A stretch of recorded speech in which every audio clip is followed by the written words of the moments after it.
iga hada waxa iga go'ay khadkayga yara tegey marka horta waxa weeye caqligana abta ha shaqeeyo caqligana ha shaqeeyo raalli hada khadkayga yara tegey marka horta waxa weeye imika wixii dhacay way dhaceen dabcasar wixii ku dhacay way dhaceen waxa weeye marka horta in la fahmo waaqaca ayaa qurux badan ummaddu haddii waaqaca iska inatirto waa mid ayaan daraa weeye ummaddu waxa waaqica ee xaqiiqada haddii la iska indhatiro abti waa lacas weeye marka horta waxa weeye annagu waanu ka xunnay raallina kama nihin qof soomaaliyeed in lagu dhibaateeyo magaalada hargeysa waanu ka xunnay qof kasta waa soomaali waxa weeye qofku fikirku wato iyo meeshu doonaha kala imaado waxa qurux badan soomaalidu waxay tiraahdaa soomaalidu ku maamaadaa meel yacni laga ilaayo adna waa la ilaahada isha kale la iska tuuraa marka horta waxa weeye waxaa doonaysa aaminsanow waxa weeye amba soomaali weyn aaminsanow amba waxaa doonaysa aaminsanow laakiin waxa weeye siyaasadda iyo bolisiga dalkan iyo dadka kan u yaala you have to respect waanad ixtiraamtaa adar waanad ixtiraamtaa waxa weeye annagaba maaha waxa weeye dad baa waxaan xasaasiyad ku qaba oo qaarkood shalay tole waa ogeydeen shaqada casar markuu joogay hotelkan carafa uu joogay halkan xaafadan calaamada wallahi markii boolisku ciidanka boolisku ay ka tegeen sugayeen nin baa dirqa lagaga qabtay dadkan adar xamaasadooda iska wada kacsan soo wax garateen maaha marka waxa weeye horta waxa weeye qofku inuu gaagaabsado oo maaragta ayaa qurux badan Soomaali baa ta cidi kuma diidana laakiin xaqiiqadu waxay tahay in waxa meesha yaala kan aad fahantaa qurux badan boolisuguna wuxuu yiri adar igu ixtiraan de waxanay igu ixtiraan marka waxa weeye wad ogeydeen saaxiibka Cabdimaalik Muuse Caldoon wixii ka raacay Nicmaan Cabdiraxmaan Ilaa wixii ka raacay baa ogtii marka horta waxa weeye war dadkan ma iyaga waalan mise adar waxa weeye anaga waalan marka horta waxa weeye in la fahmo muhiimadu waxay anigu Cabdiqani maanta haddaan qaato salaam mabda Soomaali weyn aan maanta aan qaato da shakhsi baan Soomaa shakhsi baan magaalada Hargeysa ku dhashay intaan ku leegaaday ku koray waxa weeye wali xitaa xamar ma arag meel xamar ku taalo wali ma arag ma fahanti halkaan uma dhaafin dhinaca uma dhaafin Soomaaliland xadkeeda soo waxa garateen maaha oo garoweeye dhulkaana ma arag marka horta waxa weeye anigu calankan baan ku barbaaray ku koray Soomaaliland oo arkay calanka loo wadanka ka babanaya ma arag wax Soomaali weyn iyo waxa ka hadlaya ma arag marka horta waxa weeye anigu maanta haddaan fikirkayga bedelo oo aan ra'yigayga bedelo oo aan qaato mabda Soomaali weyn aan qaato shakhsi baan Cabdiqani Khadar baan banaankaas aan la maraya waan ku ixtiraamaya dawladda iyo dalkayga iyo dadkayga shakhsi baan oo dalay ma oran maxaad oo qaadatay marka laakiin waxa weeye wixii dhaawac maaragta keenaya in la fahmaa qurux badan marka pointka muhiimka wuxuu yahay Sheekh Cabdiraxmaan Xaaji Dabcasar wax kale oo sameeyay ma jirto halka mushkiladda amba dabku ka raacay waxa qiiq dab lama shidnay qiiq waa maxay marka mushkiladdu waxay ka raacday waxa weeye Soomaali weyn way ogtiin in badan wuxuu ku celcelin jiray waxaana boqorka shanta Soomaaliyeed baaray marka horta boqorka shanta Soomaaliyeed sheekhu iska ahaado laakiin waxa weeye adar meel lagu ilaayo marka timaado isha la iska tiraa waxa weeye ummadan iyo dalkan iyo dadkan waxa weeye way tashadeen meel bay istaageen anigu ma shakhsi baan Cabdiqani haddaan banaankan war anigu niyow wixiina wax shaqeynaya ma wax soconaya ma ahaan idhaahdo it's good ciidima diidana laakiin waxa weeye waan ixtiraama waan ku ixtiraama waa in marka aanan had iyo goor dadka nabarka aanan qodqodin deebti nabarka inaanan qodqodin marka waxa weeye sheekhu markii hore si fiican buu wax u waday oo haluus si fiican bay markii hore maaragtay sheekha u socdeen laakiin waxaad moodaa markii dambe in sheekadu ay dhabaqday oo runtii waad ogeydeen in siduu imi daqiiqado kaliya live kamu bixin sheekhu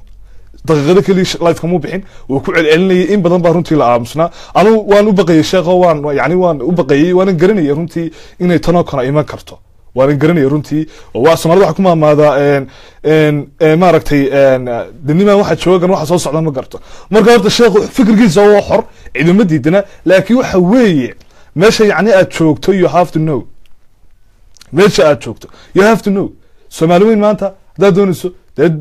iska daaya halkaa lagama ogola dowladdeegaanka Soomaalida lagama ogola ma fahanti marka horta waxa weeye abti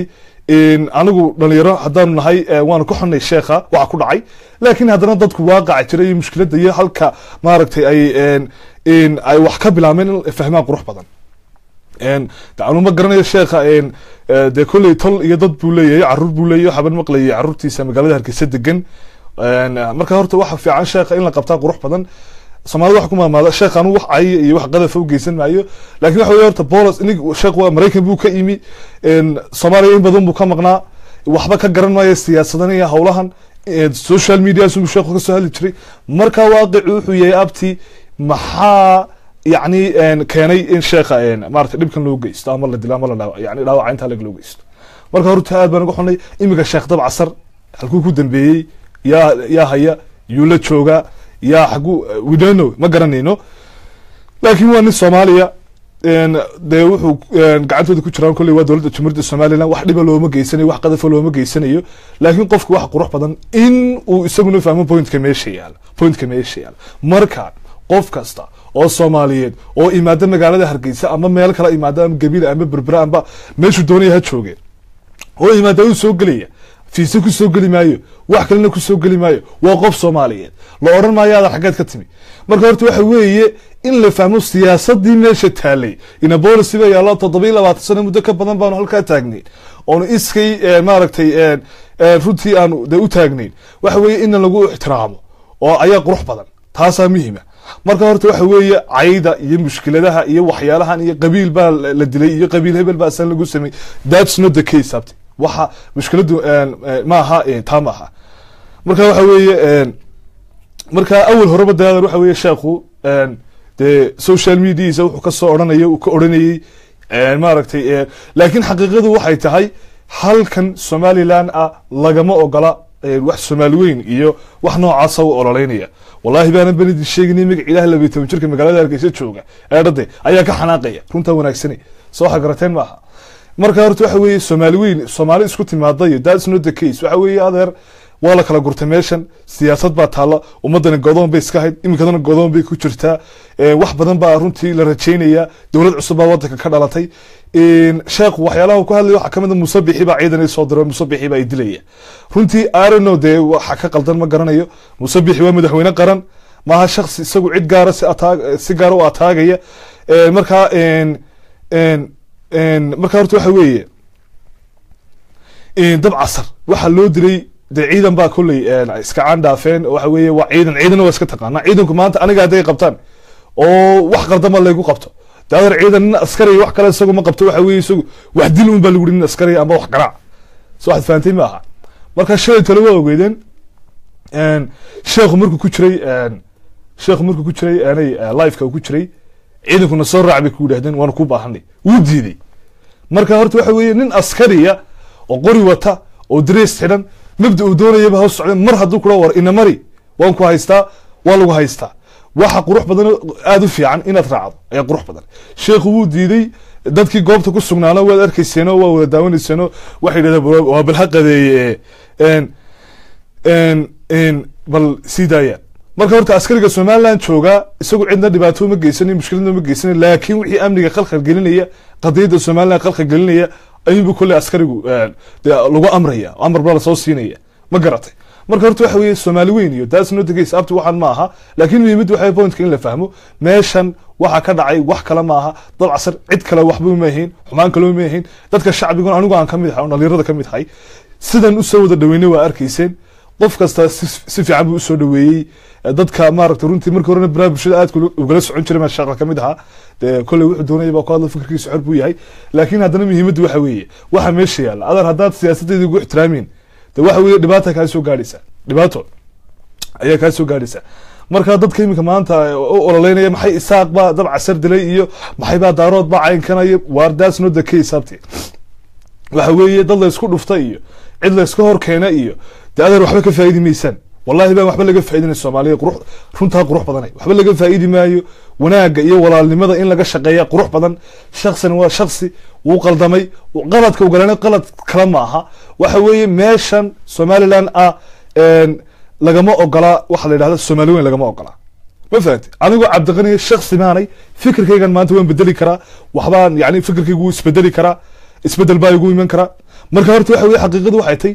in la fahmo point-ka in la fahmo marka sheekha cid dad kale si gaar ah loo ataagayo maxay baa caynkana iyo sidan maamulin ay kamid tahay waa hooyo Soomaaliyeed waan ixtiraamaa laakiin waxa qurux badan in dadka la isku diro oo la isku dhufto oo madaxweynaha Jamhuuriyadda Soomaaliland laftigiisa maaragtay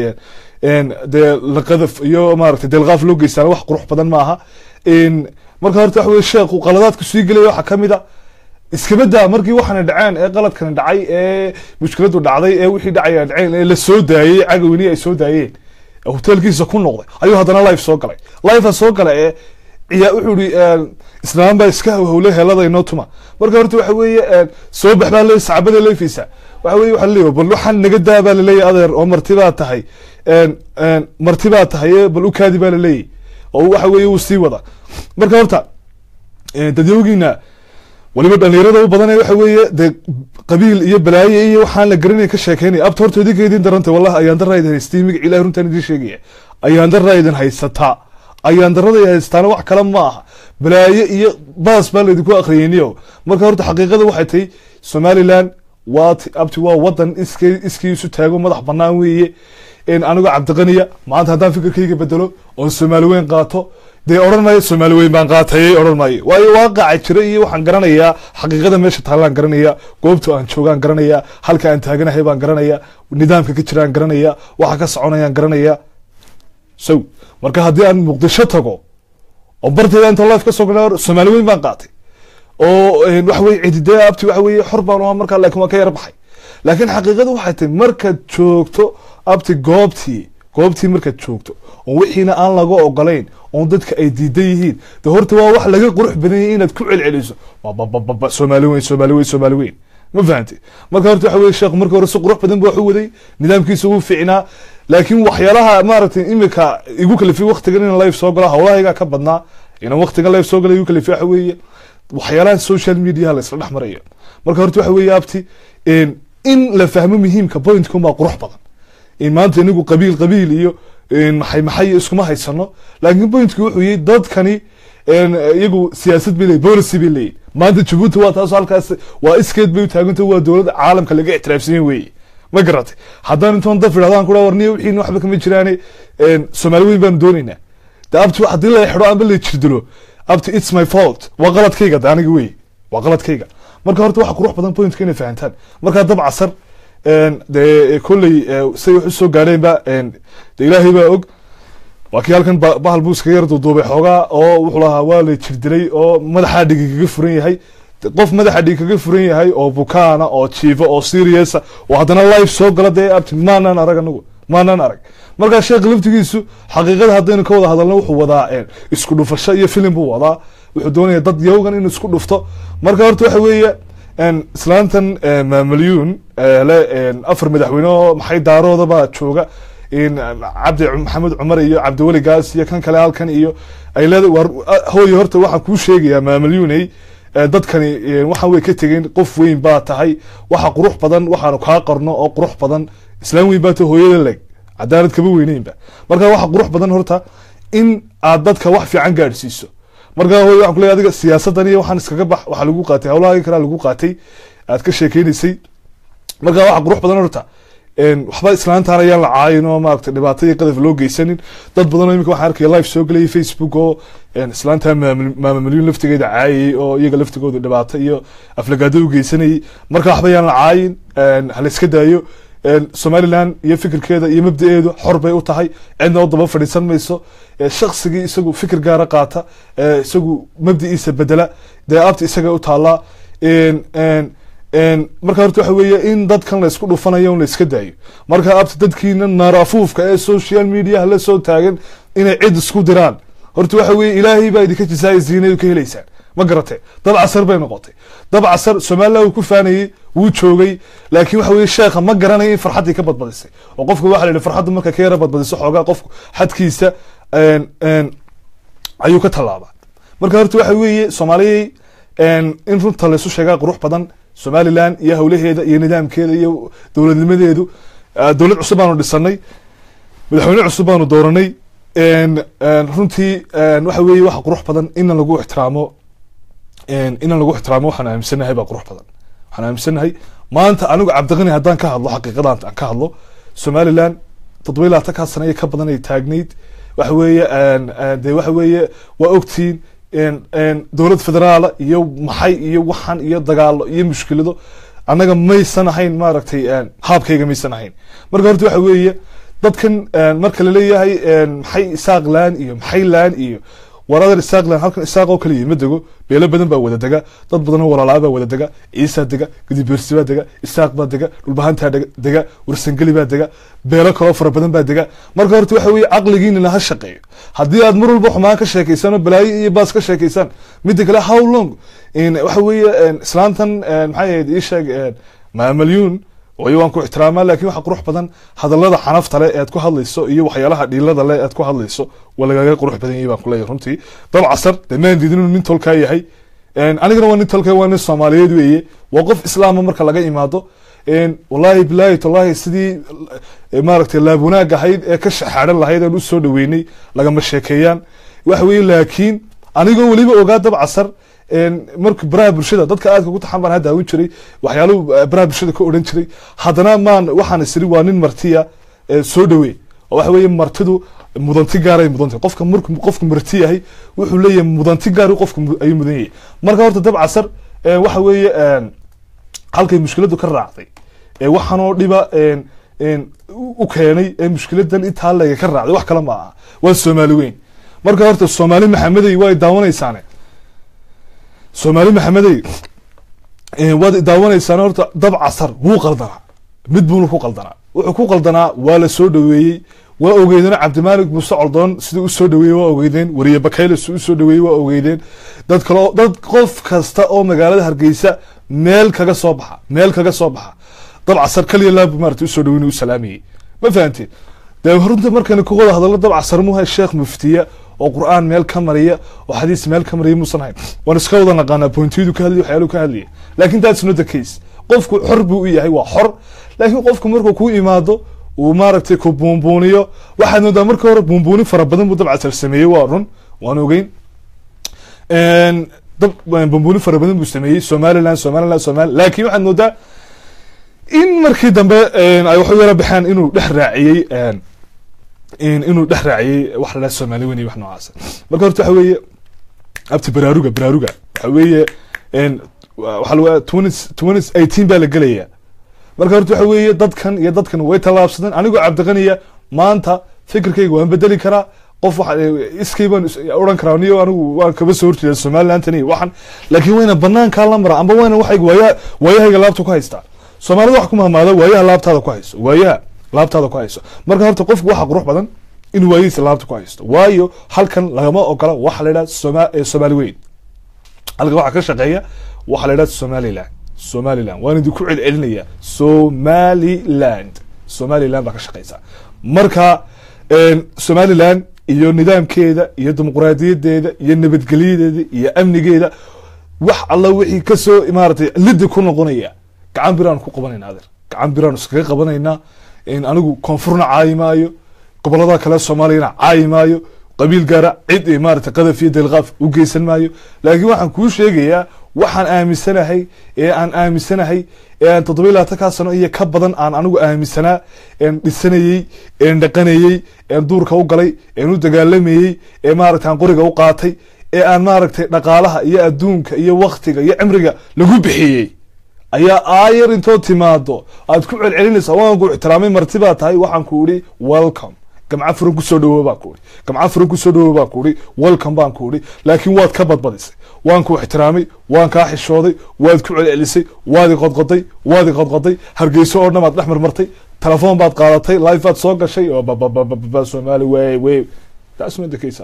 so you have to respect anu waan ixtiraamaa Soomaalida inta kale waan ixtiraamaa imika asxaabtayda daafaca caalamkan ku leeyahay cid walba waleeyin kuwa social media asxaabta ka nahay kuwa halkan ila jooga kuwa maaragtay marka horta waxa weeye Soomaali waxa weeye waa run waa ummad Soomaaliyeed baan wadanay laakiin mawduuca meesha yaala inaad ila fahantaa qurux badan pointka meesha yaala wixii Soomaalidan waa run oo taadalka ma taagnina Soomaalihay laakiin Soomaaliyan ka ahay waxaan ahay nin Soomaaliyeed baan ahay marka hore aan idin ku celiyintina maaragtay bal yaabanay nin Soomaaliyeed baan waa run laakiin waxaan kaaga aniga maxaan kula duwan iminka jooga ininka Garowe jooga ama Boosaaso jooga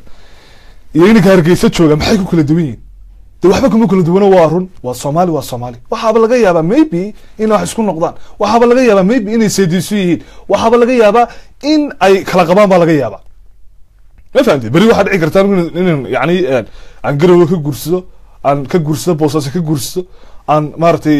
muqdisho ka guursado waa maybe waa dhici kartaa ma fahanti laakiin pointku wuxuu yahay xuduud baa jirta dadkan policy bay yeesheen siyaasad bay yeesheen nidaam bay yeesheen horumar bay gaadheen laakiin waxa weeye markaa horta waxa weeye anigu waan ku ixtiraamaa inta kale soomaalida waan ku ixtiraamaa qof xataa qofka igu dhaaniyo soomaali weyn baan aaminsanahay welcome baa kule laakiin abti halkan waa somaliland lagama ogola so waa inaad dhibsataa qurux badan inaad xishootaa qurux badan marka horta waxa weeye soomaalida waxa ku mamaadaa nin dameer dilay oo ka daba tegay marka horta waxa weeye de anigu waxaan dadkiina soo qaylinaya ee dhalinyarada leh wax walba leh halka ka soo cabaadaya waa nin jamhuuriyadda barakaysan way tashatay abti runtaa wanaagsan ma fahanti dabca sarna waxa weeye wixii soo gaadhay de kolle xukuumad baa joogta meesha odayaal baa jira waa laga wada hadli doonaa waa laga wada xaali doonaa waa wax iska dhamaanaya markaad ka soo lidin social waa nin america citizen de abti america citizen ahaado amba wuxuu doonaya ba ahaado laakiin waa shaqsi Soomaaliyeed oo magaalada Hargeysa ku soo dhaweynay oo ixtiraanay oo soo dhaweynay waxa weeye wallahi billahi tallahi hatta markii Hargeysa lagu soo dhaweynay inaan la moodin baa ku dabca sarkii baa magac Ilaahay baa wallahi billahi tallahi waxa loo haystay Somalilander waxaan ku yiri ay dhuuxa ka gashay laakiin anagu gobaanay runtaan idin sheegay Soomaalida wax kuma maada nin isfaanshuri isnuugtay dabca sarsa loo soo dhaweeyay kal furnaanta lahayd waad ogeeyay laakiin waxa weeye up to point ka fahma dadkiina xanuunsanaya ee qalbiyada ka buka wallahi amraad baa qalbiga idinkaga dhacday magac Ilaahay amraad hadduu marad kaaga dhaco qalbiga waa mushkilad weey marka horta intiina ka xusiyasna Soomaaliland nidaamkeedan iyo wixeedan daabta waxa weeye xor baa tahay amba live ka soo hadal amba meel kale ka soo hadal amba cirka u bax you have to respect us waana ixtiraanta haddii is ixtiraamin waxa weeye aniguna markaa sharciga ku qabanaya Somaliland marka joogto Hargeysa aad joogto waxa weeye aad madaxtooyadii waxaan ka badnayn aad u jirtay midna kale meelaha goobaha qaar oo kale 300 mitir buu jiray oo hadana kaga hadlay waxa marka horta waxa weeye waa laga qurux badan yahay marka waxa weeye qofku in aqligana shaqeeya qurux badan maskaxda yar inay shaqeyso ayaa qurux badan waxa doonaysa ba aaminsano bal dadkan gobta ee ku soo dhaweeyay ee ku maartay ku ixtiraamay ee ku weyneeyay Soomaalida wax kuma maada waxa la yiri ubaxa baa la biyaha ka badan dad ka badiso wax xumaada marka horta qofna halkiisa lama dhaafiyo dabca sar waxa yar moodaa inuu halkiisa yar dhaafin marka horta waxa weeye Soomaaliya point ka fahma marka dadkiina buka maxay ba caynkan iyo maxaad Somaliland ula baxdeen iyo maxaa caynkan wada Soomaali baano taa ku gulmadoodii wadano Arab meeyi ba Xabashi meeyi ba Ethiopian meeyi ma fahanti Soomaali baanay ma fahanti dalad baanay waliba Soomaali daladaanay soo aad garatay ma laakiin waxa weeye point-kayga siyaasadan aniga adigu aan isku hayno aynka koonfur jooga maanta waxa jira dad asxaabtayda oo xamar jooga oo koonfur jooga oo aaminsan baa jooga laakiin banaankooda si joogan way shaqeystaan cidna ma dhaxgalaan waxaan leeyahay cidna ma soo aflagaadeeyaan cidna dhibaato uma geystaan halkan ba imaadaan way ka noqdaan way tagaan way ka noqdaan way tagaan way ka noqdaan cidama tiraahdo war xamar baad ka timi ama Soomaali weyn baad qaadatay laakiin qofku imika markii la xiray Cabdimaalik Muuse doono kale waa shakhsi isaga laftigiisu samafalaa oo ixtiraamo laakiin waxa weeye de wad ogeedeeno tila la xukumayadana wati afs loo fidiyay maanta waxa weeye wax badan baa laftigiisa u baxay oo qofku wuxuu doonay ba aaminsanaada marka waaqaca meesha yahay gacan adag lagu qabanayo de waxa weeye Soomaalidu hadda bartaan dad banaanka seexato oo banaanka seexato tira gaar Ilaahay yani Ilaahay wuxuu aan ku bariyay meel beersan saaxiib Ilaahay marka horta waxa weeye caynkan Soomaali way soo no that's not the case marka horta waxa weeye hal ixtiraamo hal isku ixtiraamo mabda hal isku ixtiraamo aaminsani toddoba ay diin may baan ogtiin ma fahanti marka horta waxa weeye dadkan iyagu Soomaali weyn iyo waxyaalaha aaminsan anigu niyo waxa weeye anigu Somaliland baanay wax shan Soomaali leeyahay ma aaminsanin waanu kaba xanaaqnaa holac baa naga maray dad baa naga marayba soo ay garatay ma marka waxa weeye maanta xataa aqli daridina idin sheegaya dadkiina wax bartay bal qabiilna waad ka fikiraysaa shan Soomaaliyeedna waad ka hadlaysaa bal haday qabiilna waad igala hadlaysaa wallahi oo billahi oo tallahi dadka qaar marka la hadlayo waanu xishooday magac Ilaahay qabiil bay igala hadlayaan waxay leeyahay anaga reehibala markaas hadana hadhow leeyahay Soomaali weyn ka sheekeynaysa waxa soo digishay dowladda qabiilka laabta u garaacay ilaha qabiil hebel Soomaali weyn ka sheekeynaysa maxay tay in qabiil baa laabta u garaacay reehibal baa lahayd wadiga reehibal ilaahay Soomaalidan aad ka sheekeynayso in waxa weeye marka gudahaaga hagaajiso ee gurigaaga hagaajiso ee adigu aad wanaajiso ardey ardaygaada hagaajisa Soomaali la daydaya Soomaali markaas laakiin adigoo kii walaalka kii abaha dhalay bahda kalaha aad saysataan oo uqdadaysan oo balaayka adar wasnaqana Soomaali warisnaqana laakiin waxa ka xuntiin wallahi billahi tallahi beenidin sheegmaaye ardey inti anigu dadkoo dhan ma wada caay laakiin waxaan ka hadlaya oo waxa weeye halkan aan kala hadlayo inta ka xun waxa weeye Soomaaliland horumarkeeda war Soomaali haday isku imanayso haday tashanayso haday wada hadlayso haday maartay mid noqonayso maanta Mareykanka waa taqaanaan oo Kobe Content State way Kobe Content State cid walba ku nool waa wadan waa ogtiin intuu leegay ma fahanteen waxa weeye hadana way midoobeen way isu tageen waa states ku tagay waa dad mid laakiin waxa weeye dhexdoodii bay wanaajiyeen maanta dad xildhibaan dooranayso amba Garowe joog ama Boosaaso joog amba Hargeysa joog amba Gaalkacyo joog amba waxa doonta joog reernimada ku doorata qabiil baad ku doorata kuma dooratid muxuu wax qabanaya muxuu taraya adar runtaan idin sheegaya qabiil la waad u doodaan Soomaalina waa daydaydaan marka horta aqligan ha shaqeeyo Soomaalidan diidaya war Soomaali waxa diiday karaade markan abti waxa weeye aan intaan laabtayda saafi ka dhigo aan iska dhaadhiciyo inaan nin Soomaaliyeed ahay inaan nin Islaam ahay markan taa aaminsanahay baan oran karaa Soomaali aan daydayo marka horta runta markan ku wada hadallo waa ogtihiin koonfurta maanta mushkilada ka taagan waa ogtihiin waxa weeye maanta gobolka Banaadir kaliya xataa gacanta ka muuqda hayso dawladda Soomaaliya Banaadir kaliya gacanta Muqdisho Banaadir kaliya xataa gacanta ka muuqda hayso ma fahanteen oo maalin walba qarax baa ka dhacay oo dhibaato ka dhacay war ummadan xagee loo wado war dadkani halkooda ku nageeyeen haday arkayaan Soomaali isku imanaysa oo wada hadlaysa oo Soomaali weyna adar waxa weeye waxa taa calalehed 100 sano soo socdo maaha 500 sano soo socotana ha noqoto ma fahantii markan aqliga saliimka ku wada hadlayna weeye aqliga saliimka markan ku wada hadlayno laakiin waxa weeye abta horta waaqac meesha yaala bal ninkaaga dhan amba inantaada inta live soo gasho iska caytamaysa iska hadlaysa aba hooyadaada dhan soo galaysa live islaantan maamulin kale waxay doonto ku hadlaysaa maxay caynkan iyo door iyo that's not the case maxay iyo waa laga fiicay runtii marka horta waxa weeye point kan meesha yaala sheekha wixii ku dhacay 100% horta waxa weeye wax sugu geystay anu ma aaminsani in de wax waaweyn lagu dhuftay ma aaminsani isyaaliyaal iyo kabadbadi baa ku yiri jirta marka dadkiina qurbaha ku maqanay aan wada ka joogin baan la hadlaya horta waxa weeye waaqi waxa weeye waa daawanaysan live ka waa daawanaysan waxa weeye markuu leeyahay Muuse Bixiba caynkana iyo ciidan ay soo diray waay horta aqligu ha shaqeeyo cid la isku dhufanaya waayo in madaxweynihii dhamaa ee qaranka ayuu leeyahay ciidan buu soo diray halku ku cadeynay ciidanku soo diray waarun madaxweynuhu wadanka isaga xukuma ma fahanti laakiin madaxweynuhu isaga waxaan gaarku ka doonaya muxuu yahay waxa qurux badan war waxa weeye waan qaldamay waxba iga dhacay waan maaragtay edebsanaya qofku inuu edebsado qurux badan marka horta waxa weeye madaxweynihii dhamaa marka wuxuu isku dhufanaya ummadii iyo shacbigii buu isku dhufanaya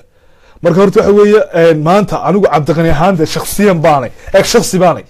maanta aniga sidaa idin la hadli karaya waan isbedeli karaa fikirkayga xor baan ahay laakiin waxa qurux badan wixii aan aaminsanay inaan aan maaragtay aan iskay oo laabtayda ku haysto inta xaalkeeda la gaadhiyo marka horta waxa weeye waa ogeydeen waxa weeye fanaankan Nimcaan Hilaac waxa weeye waa kii laftigiisa Muqdisho ka ololeynayay waxa weeye marka horta aqligana ha shaqeeyo iska horimaad buu laftigiisu ka sameeyay Boorama oo dadku iska hor keenay marka horta waxa weeye anigu ma garanay dadkan meel laga soo fangareynayo anigu waxaan aaminsanay dadkan waxa laga soo fangareynaya xamar Muqdisho laga soo fangareynaya dab casar iyo ciidankan iyo waxa Muqdisho laga soo fangareynaya mushaar baa halka laga siiya waxa weeye wadanka iyo amniga khalkhal laga gelinaya runta wanaagsan iyo ma fahanti Hargeysa maanta kumaanku bay la joogo dad doonaan Soomaali weyn aaminsan laakiin afkooda haystaan oo inta banaanada istaaguna live soo gala Soomaali weyn ma ilaahdaan wadanigu waaqici qofka garanaya laakiin waxa qurux badan waxaanad ka hadlayso ficilka ka soo noqonaya waxaanad ku hadlayso ficilka actionka ka soo noqonaya you have to know wayna taqaana marka ficilka maanta hadan halkaas soo istaago hadan inta banaanka u baxo oo aan raado Soomaali weyn baan aaminsanay laba iga filo in dhibaato la geysto iyo in maaragtay lagu leeyahay maxaad ka hadlaysaa marka horta way fiicantay Nimcaan Hilaac ay noqotay dab casar bay noqotay waxaad moodaa in isku soo yara aaday xilligan waqtigan midda kale dab casar wuxuu wadanka imi marka hore Ukraine buu joogay waa daawanaysay Ukraine buu joogay waa bariga Yurub buu joogay Ukraine buu joogay safarkiisu soo bedelay Hargeysa imiday ma oran karo muxuu Hargeysa imi ma oran karo laakiin abta aqligu ha shaqeeyo anu waxa baan isleeyahay waxaan baroorta orgiga ka weyn oo meesha xarig baa la soo xiray marka horta waxa weeye imikadan dhalinyaro jirta halkan laga abaabulo oo waxa weeye filmo noocaas laga dhaadhaciyo dadka abaabulana oo iskaranayaan war adeer waxa weeye ummadan iyo dalkan iyo dadkan waxba laga qaadi maayo iskood u taagan yihiin iyagu wixii mushkilada marka leedihiin maxay baa caynkana iyo inta maan ku xiraynaa iyo halkan ma hareerahan laga degan yahay iyo waa beeshii dhexe iyo waa kan iyo waa keer iyo war waxa weeye ummadan dawladii maxamed siyaad bari rejiimka hayd ee awoodda iyo baawarka ay lahayd ogeydeen bay ka hortagtay waa afar inanoo yarada qorisato asnama ka hortagay runta hadda ka wada Soomaaliya marka horta qofku haduu xaq u dirirayo ee waxa weeye in point kala fahmaa muhiim qofku markuu xaq u diriyahay xaq u dirir qofku markuu xaqiisa doonayo maanta marka waxa weeye xaaskayga la kufsado awlaadayda la dilo ee waalidkayga dib loo geysto ee kan la gowraco ee shalay markan istifaacay dama gacan ku dhig la noqdo marka gacan ku dhigle mihiite marka leey maxay baa caynkan iyo hebel baa gacan ku dhiglay kan baa gacan ku dhiglay waa sidan daadar faqash baa wadin ku wada hayda runta wanaagsan runta idin sheegaya soo waxa garteen ma marka horta aqligan hayda shaqay mid kale marka leediin Soomaalida isku imanaysa war Soomaali iska daayay horta gobolka Banaadir kaliya horta la hagaajiyo wallahi oo billahi oo talaayo waxaan aaminsan anigu inaan hadii Banaadir kaliya la hagaajiyo iska da ar halka nabadeedii amnigeeda hal sugo nabadeedii amnigeeda hal sugo waxa weeye qofku markuu isagu iskii wax isu taro Soomaalida waxa ku maamacda tiisaba daryeela tukala ku dara nintiisi daayacantay adiga taadi daayacantay maxaa tayada uga hadlaysaa adigu daalaysa aniga tayada maxaad uga hadlay gurigaagiiba afaafla oo bila albaaba kaaga inaad albaab u samaysto xirata Soomaha amnigii weey albaabku waa amnigiide inaad amnigaaga sugato inaad ka yara life soo galayeele maxay baa Soomaaliland baa cayn galayo kan baa maxay isaaqlaan waxaad heerde nin wax bartay oo mutacalina tahay bal adigu waxaad ka shaqeysaa deegaanka u dhalatay oo kaliya hagaaji horta dab casar bay noqotay dab casar isaga wixii ku dhacay isaga isu geystay runtaan idin sheegay anigu shaqo wada joognay waan Kromban wada joognay markii suuqay dambeysay intii kala live-ka kala socday Cabdimaalik Muusocdan intii maalinta shalay ahayd xogaa ka hor way wada joogeen laakiin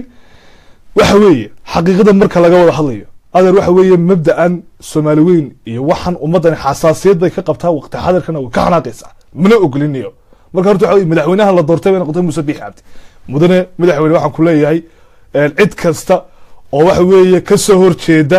nidaamka Soomaaliland ay qaadatay inay iska isu taagto gacan bir ku qabo aniga ha noqday aniga anu maantan keligay barnaamijka istaagun isbedelo Cabdiqaadir shakhsi baanay waan isbedeli karaa fikir kala qaadan karaa waxaan doonaan qaadan karaa laakiin waxa weeye wax qurux badan inaan ku ixtiraamalkan joogade goobta aan joogo ayaa inaan ku ixtiraamaa qurux badan marka horta waxa weeye walaa dab casar walaa maama milyuun walaa cid kale walaa reehbil walaa qabiil hebel anigu adan midna waxna gaba gelin weeye iyaguna waa dad influence loo de saameyn loo social media saameyn kula weeye waa iska taqaanaan waa dad runtii aan inta badan ka hadal waxyaalo muhiim ah aan ka hadal waa dad maaragtay runtii iska marka horta waxa weeye qofku in halka joogto anigu waxaan kamid ah dhalinyarada magaalada Hargeysa ku nool wax ku baratay jaamacadda kaga baxay magaalada Hargeysa inay still wax ku sii baranaysan magaalada Hargeysa ka shaqeeyaan haddana waxa weeye Soomaali aaday anu meel kale ba arag wali anu xamar ma arag runtii aad wanaagsan meel kale xudud Soomaaliyeed oo kale Soomaaliya ay leedana ma arag ma fahanti inta Soomaaliland ba ku weegaarsanay inta sanan cabsanay oo sharaabsanay anu inta san cabsanay kawdi marka horta waxa weeye inay ka koonfur joogay in dan wanaag iyo walaaltinimo iyo Soomaalinimo marka laga hadlayo ha Soomaaliland caawin karna waxaan isku tari karna dad maanta horta aqligiina bal wuxuu idin siiyeen idin sheegay Soomaalida kana la hadlaya war markii abaaraha baan ay ka dhaceen barigii hore Soomaaliya ay ka dhaceen Soomaaliland 1 milyan ba ka qaaday ka badan ma ka qaado koonfur bangi maxaan u geynay waa ummad Soomaaliyeed oo dhibaataysan imikana abaari dhacay waa ogeydeen marka waxay noqotay Djibouti ba caawimo keentay kan kala caawimo keenay laakiin waxay ummadda Soomaaliyeed waa run way iscaawinaysaa wa tacaawunu cala albirri wattaqwa wala tacaawunu cala al-ithmi wal udwan laakiin intiina xumaanta wada wanaag baan isku garab galeynaa Soomaali baan ahay Soomaali baa tahay laakiin laba dawladood baan kala nahay wax weeye anu wali waa runo beesha caalamka kamaan helin aqoonsi kamaan helin oo ilaahay baan ka rajeynaya in maalin maalmaha ka mid a United Nationka aan fadhiisto aan qaramada midoobay ka mid noqdo oo maaragtay inay aan kursi ku yeesho oo ka hadlo ama cabdiqaniina ka hadlo ma fahanti waxay noqotay Soomaali isku timaada Soomaali haday isku imanayso ninka kala kaxaynayay mihi Soomaali haday isku imanayso oo heshiinayso heedade dhinac baan ka ahaanaya oo waxa weeye Soomaalida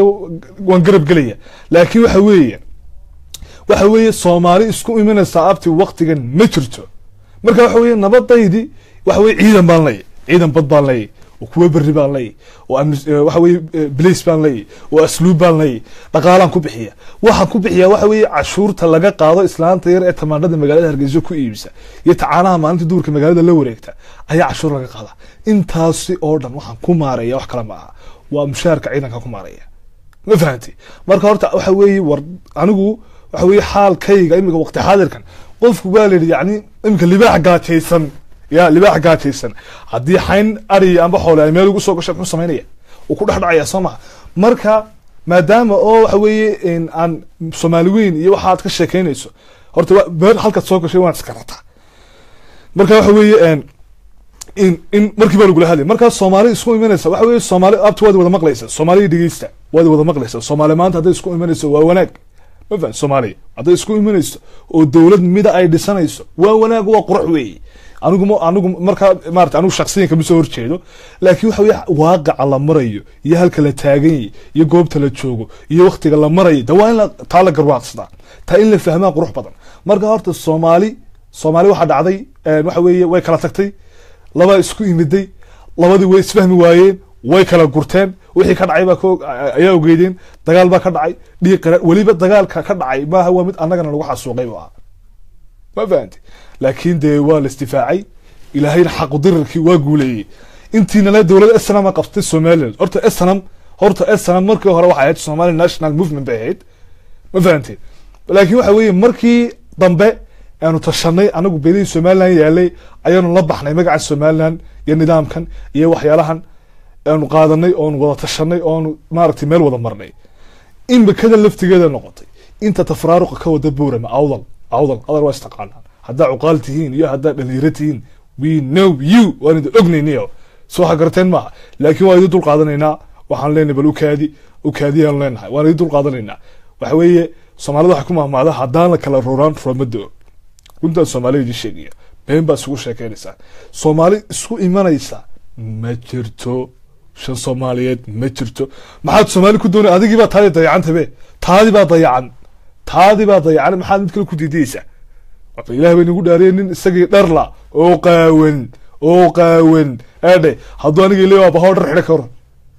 de xidhan maayo runta adigu is astur oo xidho oo waxa weeye taada meel mari oo iswanaaji oo isqurxi oo halka istaag show me something waxay tustaaniga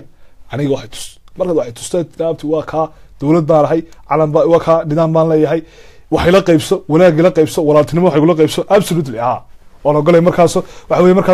doodba ka tagan dab casarna dadkiina la dab casar baa la dilay dab casar horta la madrin runta la sheegay laakiin waxa weeye de gacan baa yar qabatay oo waxa weeye de ciidan baa yar qabtay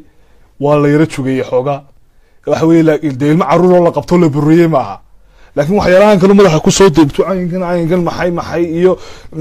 maxay baa dilay iyo madaxa dhigiga furan yahay iyo inaan wallahi billahi tallahi saaka markan daawanay bal xataa hadalkiisa iyo sheekhu wuxuu ku hadlay he don't know ma garanayo wuxuu leeyahay waan dhimanaya la ilaha illa rasuulullah in musabixi baa dilay in ciidankiisa baa dilay 200 askari baa war ma argagixisa ha 200 askari looga soo hareeranaya ma qof argagixisa meesha jooga waa maya waxa weeye isagu markuu halkan dhibsan waayay waa halkan la soo galay waa halkan ku celceliyay runtii waxa weeye horta runtii anaguna waxa weeye Soomaaliland dawladeedu runtii way ka jawaabaysaa oo de waxa weeye meeshii nidaam baa ka dhisan meeshii marka nidaam waa ka dhisnaado nidaamkii wuxuu aaminsanaa buu sheekhu ka hor imi sheekhu ala aqal xitaa waxay ahayd markii hore hadduu wax yar dhiri waxaan isla garanaynaa qofku markuu wax aaminsan ama fikir uu ka dhadhacsay qofka fikir baa ka dhadhacsan wuxuu doonayay ha noqdo qofku wuxuu jecel yahay waxa ka dhadhacsan inuu ka hadlo waar qofku marka nafis buu dareemayaa qofku sax laakiin sheekhu xadkii buu dhaafiyay xadkii buu dhaafiyey oo waa ogeydeenoo dee markii horena sheekhu waxa weeye marba qabiil buu caayi jiro marba reer buu caayi jiro markuu doono mareexaan buu caayey majeerteen buu caayey dhulbahanto laftigiisu ka dhashay buu caayey isaaq buu caayey ciddu doono caayey isagu muusanahay cid ninaba u tura ma fahanti laakiin sheekhu wuxuu yidhi ilaahay baan habeenkii u dambeysay halkan xafladda hoteelka loogu qabtay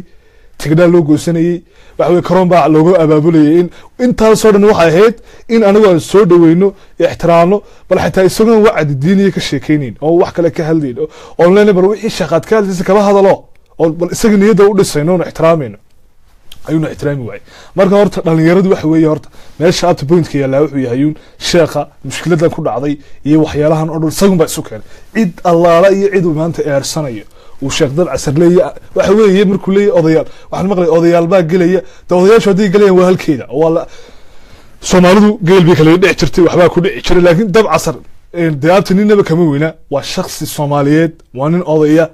fahamtay ma dowladda dhan ee somaliland baa gebigunima la wadayaa batin soomaalida waxa ku maamaadaa wadar iyo waaxid ayamaa waalan wadar iyo waaxid anigu bal waa kan anigu shaksi cuqdaysan may wallaahi bilaahi tallahi maanta cuqdad aan soomaali u qabaa inaanay jirin baa magaci ilaahay soo garatay mahaba waayo waxba kama aragba dowladda rejimka siyaad baray noqotay taariikhday ku taallaa youtube-kay ku jirtaa meel walbay ku jirtaa waxay samaysay nidaamkii laakiin rejim baan u aqoonsanahay dhibaatayii geystay rejim dhibaatayii geystan u aqoonsanay laakiin ma aqoonsani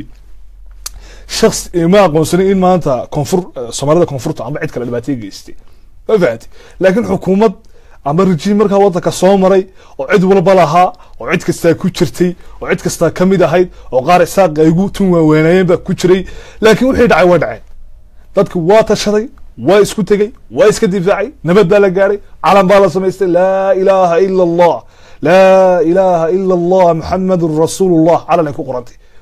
waa tawxiidkii waa tawxiidkii waxa weeye man qaala laa ilaaha ila allah dakhala aljanna soo ma marka horta waxa weeye waa tawxiidkii baa ku qoran eeg ilaahay baa calankan ilaashanaya marka horta ilaahay baa ilaashanaya ee idinku caqli ku dara waxba ku yeeli maysaan waxba ku yeeli maysaan xumaana ka shaqaynaysaan iyo dhibaato ka shaqaynaysaan waxba ka faa'iidi maysaan wallahi billahi tallahi gurigaaga ka qarxiyay magaca ilaahay gurigaaga awlaadaada ubadkaaga ehelkaaga ka qarxi waxa weeye xumaanta maaragtay aad isleedahay meel kale la dayo oo meel kale la daydayo waxa weeye ilaahayna waa ku arkaya subxaana wa tacaala aday kugu soo noqonaysaa marka sheekha waxaan leeyahay tani waxay u tahay waxa weeye tusaale fiican bay u tahay waxay tusaale fiican u tahay cid kasta oo somaliland timaada waxa weeye qof soomaaliya maanta laga hor istaagay somaliland oo fiisa ku soo galay ma jirto never ma jirto laakiin waxa weeye cid kasta oo timaada somaliland oo mabdaca aaminsan oo hargeysa timaada oo gabile timaada oo berbera timaada oo meel kale timaada waxa weeye waa they should have to respect maana inagu ixtiraamaan soomaaliga doonta haw ma hebel haw meel heblaay ka kaalay ama maamul hebel ka kaalay iska kaalay qof soomaaliyeed baatay halkaa kaagama qornaa qabiilkaa tahay ama halkaad ka timi halkaa miyay kaaga qorantay waa maya halkaa kaagama qornaa marka horta waxa weeye intii nala dowladda sanama ka dhalatay somaliland sanama ka dhalatay markiiba dab casar bay qabtay waar dab casar muxuu yii waa shakhsi waa nin maraykan iska deganaa waxbaan moogtay ma garatay marka horta qofku markuu tun weyn leeyahay la gareeyo qof tun weyn la gareeha laakiin waxa weeye siyaasi maaha sheekh de maaragtay lagu xisaabtami kara maaha oo qur-aanka waa yaqaanaa diinta waa yaqaanaa laakiin cidna uguma nasteexeeyo sheekh runta wanaagsan sheekh cidna uguma nasteexeeyo marka horta waxa weeye pointka inay fahantaan ayaa qurux badan marka intiina xumaanta uga sheekeynayse qaylinayse maxay baa la dilay iyo nin daarooda hargeysa lagu dilay iyo wallaahi bilaahi tallaahi qaar baa waxyaalahay soo comment gelinaya markaan arkay aan ka naxayba qaar baaba naxayba oo nisri war qofka miyuu nooliyay cuqdad qofka cuqdadiisu heerkaa gaadhsiisantay siduu u nooliyey ilaahay baan nagu dhaariyey ya siduu u nooliyey niyo marka horta waxa weeye bal wax kaleba la gareeyey adigi maanta aniga markaad wanaag iga doonayso eed soomaalinimo iga doonayso eed midnimo iga doonayso eed iga raadinayso macaybaad igu kasbanaysaa waxaad igu kasbanaysaa inaad wanaagayga iyo horumarkayga iyo wanaag iyo nabadda iyo waxaan samaysta aad iga qasad igu kasban waa maya igu kasban maysid qori baan dan dhunta kaa gelinaya waan kugu afuufaya soo waxaad garatay maaha laakiin waxaa loo baahanyay inaad wax qurux badan oo beautiful adigu dahanato laakiin inta la isaaq laan baa tahay maxay laan baa tahay horta kaalay arag intiina cuqdada qabtaan u sheegaya hargeysa kaalaya ana waxa weeye waaqac yaala arka والواقع يلا أرك والله بالله والله قارن حتى ولي قلت كده هرجيس بان أرق أم بان عاصمة سومالان أرق أم سومالان أو أنا حتى مقدشة صور دافين وهالكن حافظ وبر لا صور دافين إيوه هالكن جروي إيوه منها أنا صور دافين أياك الشيخين محي ساق لاني ورورت حقيقة مش تعلم مؤكتي حقيقة مش تعلم إن دد كانت سكت دليل يسوي حد كل دليل سوى أنا تقانا إنك دب عصر مدحويني بعاي أكده مركب رو وناتشيني موسى والله بالله والله وحكم أنا وان قرني وحلي هرت الصومالية مدني دي الشقية قفكو وحلي وحوركو تشعلي وأفو كاحدا وحوركو تشعلي أيو أفو كاحدا مركا ما قرني الشيخ وحسكو هليني انت هرسي تعبي وحلي موسى لا سوحيي لكن حتى الله ما بحنين موسى يجي موسى حويه نوين وحويه تضباطن جير ku dhow weeye waxaweye waaqac meesha yaalo uu arkaya nidaamka meesha yaalo uu arkaya nabadda iyo horumarka waxana isaga marxaati ka ah marxaati isaga ka ah ma garatay marka imikay noqoto imika waqti xaadirkan bay noqotay waxaweye qof kasta oo Somaliland imaada amba ha u dhasho ilaahay muu noqdo British muu noqdo maraykan baad ka sheekanaysaa adigu British dhalada muu noqdo ya waxaweye adar waxaweye sharciga ay la tigsanaya qofna sharciga kama weeyna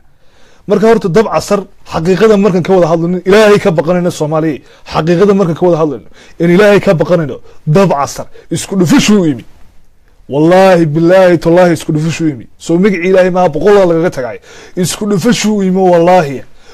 war bal damiirka siiyay iyo aqliga siiyay madaxweynihii dhamaa ee qofku pointku u socdo waa in la fahmaa pointku u socdo maanta anigu hadaan tago xamar hadaan tago ama aan garow tago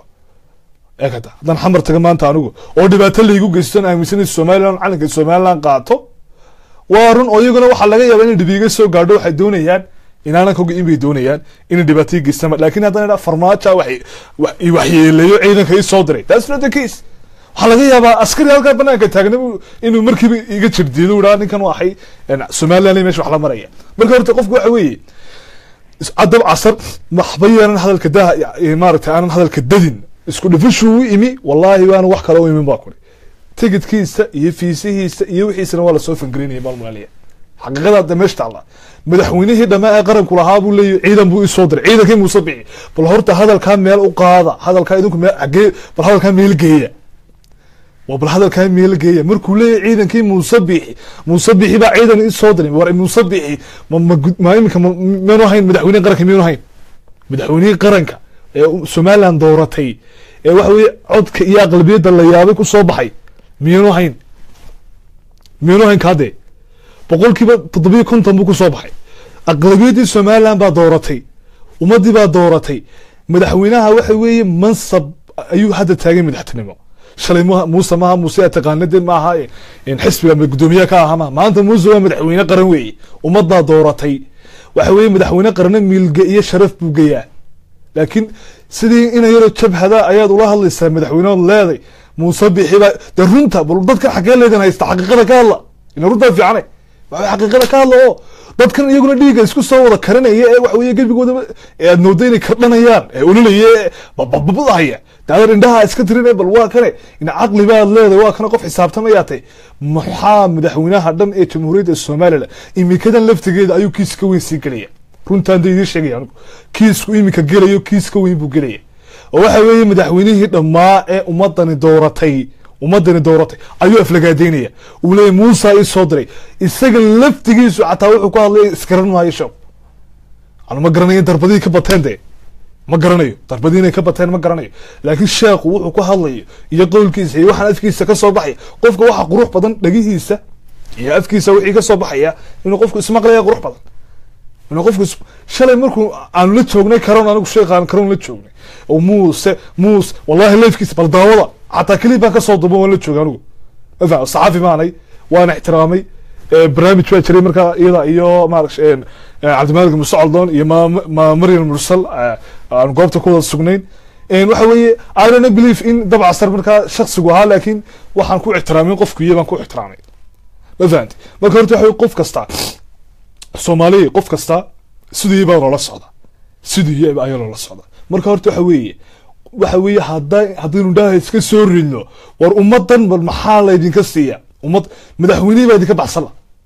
oo dadin waa madaxweyne aslan buu ahaa maxay buu ahaa imikana aslan buu madaxweynaha that's not the case Somaliland bay noqotay Somaliland adar waxa weeye cidna uma baahna maanta ilaahay mooyaane Somaliland cidna uma baahna runtaan idin sheegaya Somaliland ilaahay mooyaane cidnaba uma baahna ma garad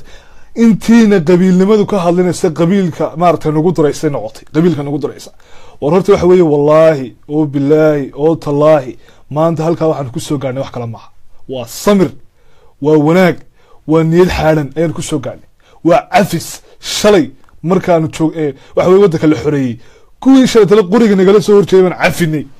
oo nidhi waa balniyo niman yahow dhulkeena wada leenay oo dalkeena wada leenay oo dad walaalaabaynay wixii dhacay way dhaceen aynu ka heshiino aan isku nimaado halkee laga helaa ninka noocaas gubta dhashay halkee laga helaa noocaas gubta dhashay ee nooca u hadlaysa ee oranaysa war sidaasa dhacday laakiin wanaag iyo walaalnimo ayaan ka dambaysiinaya waad xasuuqday dhibaatadii geysatay oo meel baad igala soo safatay adigoo degaan iyo dhul ila degaa laakiin haddana anaa ku cafiyay mana shalay intaan aarsadon qori qaatay intaan shalay tola aarsaday oo qori qaatay ninaba dhibaato ma geysan xaqiiqadan ku wada hadlayno xaqiiq marka laga wada hadlayo waxa weey laakiin dhalinyaradan waxa kale laga dhaadhiciyay ee qabiilka lagu soo afuufay ee balaayada lagu soo afuufay iyo dadka iyagu jooga waxa weey amba koonfuraha joogaan amba garowaha joogaan amba boosaasaha joogaan amba meel kale ha joogaan dhibaatada halka ka soo abaabulaya waxa weey horta waxa weey ilaahay subhanahu wa ta'ala ayayna arkay subhanahu wa ta'ala waxba ka qaadmaysan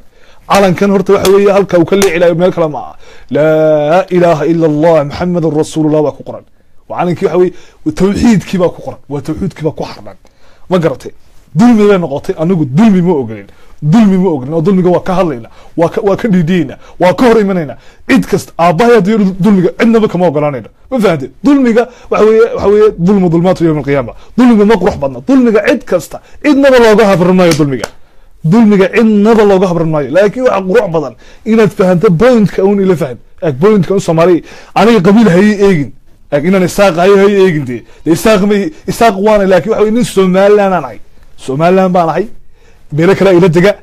marka horta waxa weey durriyada inaad ka xasaasiyadootaan de ma aha durriyada Ilaahay baa halka dhigay soo waxa gartay ma Ilaahayna wax meel dhigay laga ma qaado soo waxa gartay marka libintaada anigu libintaada waan ku ogolay bal adigu walaal iqanciyo maxaad libinteeda igu diidantay libinteeda why maxaad libinteeda igu diidantay maxaad horumarka igu diidantay maxaad wanaagga igu diidantay maxaad igu diidantay inaan sidaa Jabuuti noqdo oon calankayga u madax banaanaado oon dalkayga u madax banaanaado oon ciidankayga u madax banaanaado oo waxa weeye nidaamkayga waxa weeye shalay markaan la gelinay DB World sidaan la gelinay aanu keenay military base la keenay dekada la habeenay waxa weeye idinkoon hadlin ba hadana soo abaabuleyseen hadana waanu ognay laakiin xaqiiqada Soomaaliya idinku dhexdiina hagaajinayo waa nimayo dhexdiina hagaajiya oo idinku wanaaga ka shaqeeya oo qofnimo idinku bal dhexdiina hagaajiya oo waxaan idinku aan la doonaysaan anaga waxaan la doonaysaan waxa weeye idinku bal noo horseeda shalay anigu markan Ingiriiska xorriyadda ka qaatay ingiriiska xorriyadda siiyay adiguna adiga dambeysay maalmaha yar ka horeeyay hilowga qabay laab kacsanaa doonayay shantii Soomaaliyeed oo dhan hadii xorobeen inaan su keeno doonayay adiga ku imi kuri walaal calankan buluugeed ku faanaysa yaalaha horta ma taqaana bal calankan buluugeed ku faanaysa ku dhaadanayso la bacda leeday halkan imika qolada Puntland laba calan beelino naqana midna koodi midna kii Soomaaliya bal calankan adigu ku faanaysa buluuga yaalaha calankan buluuga yaalaha horta ana ku keenay ana Soomaali ma keenay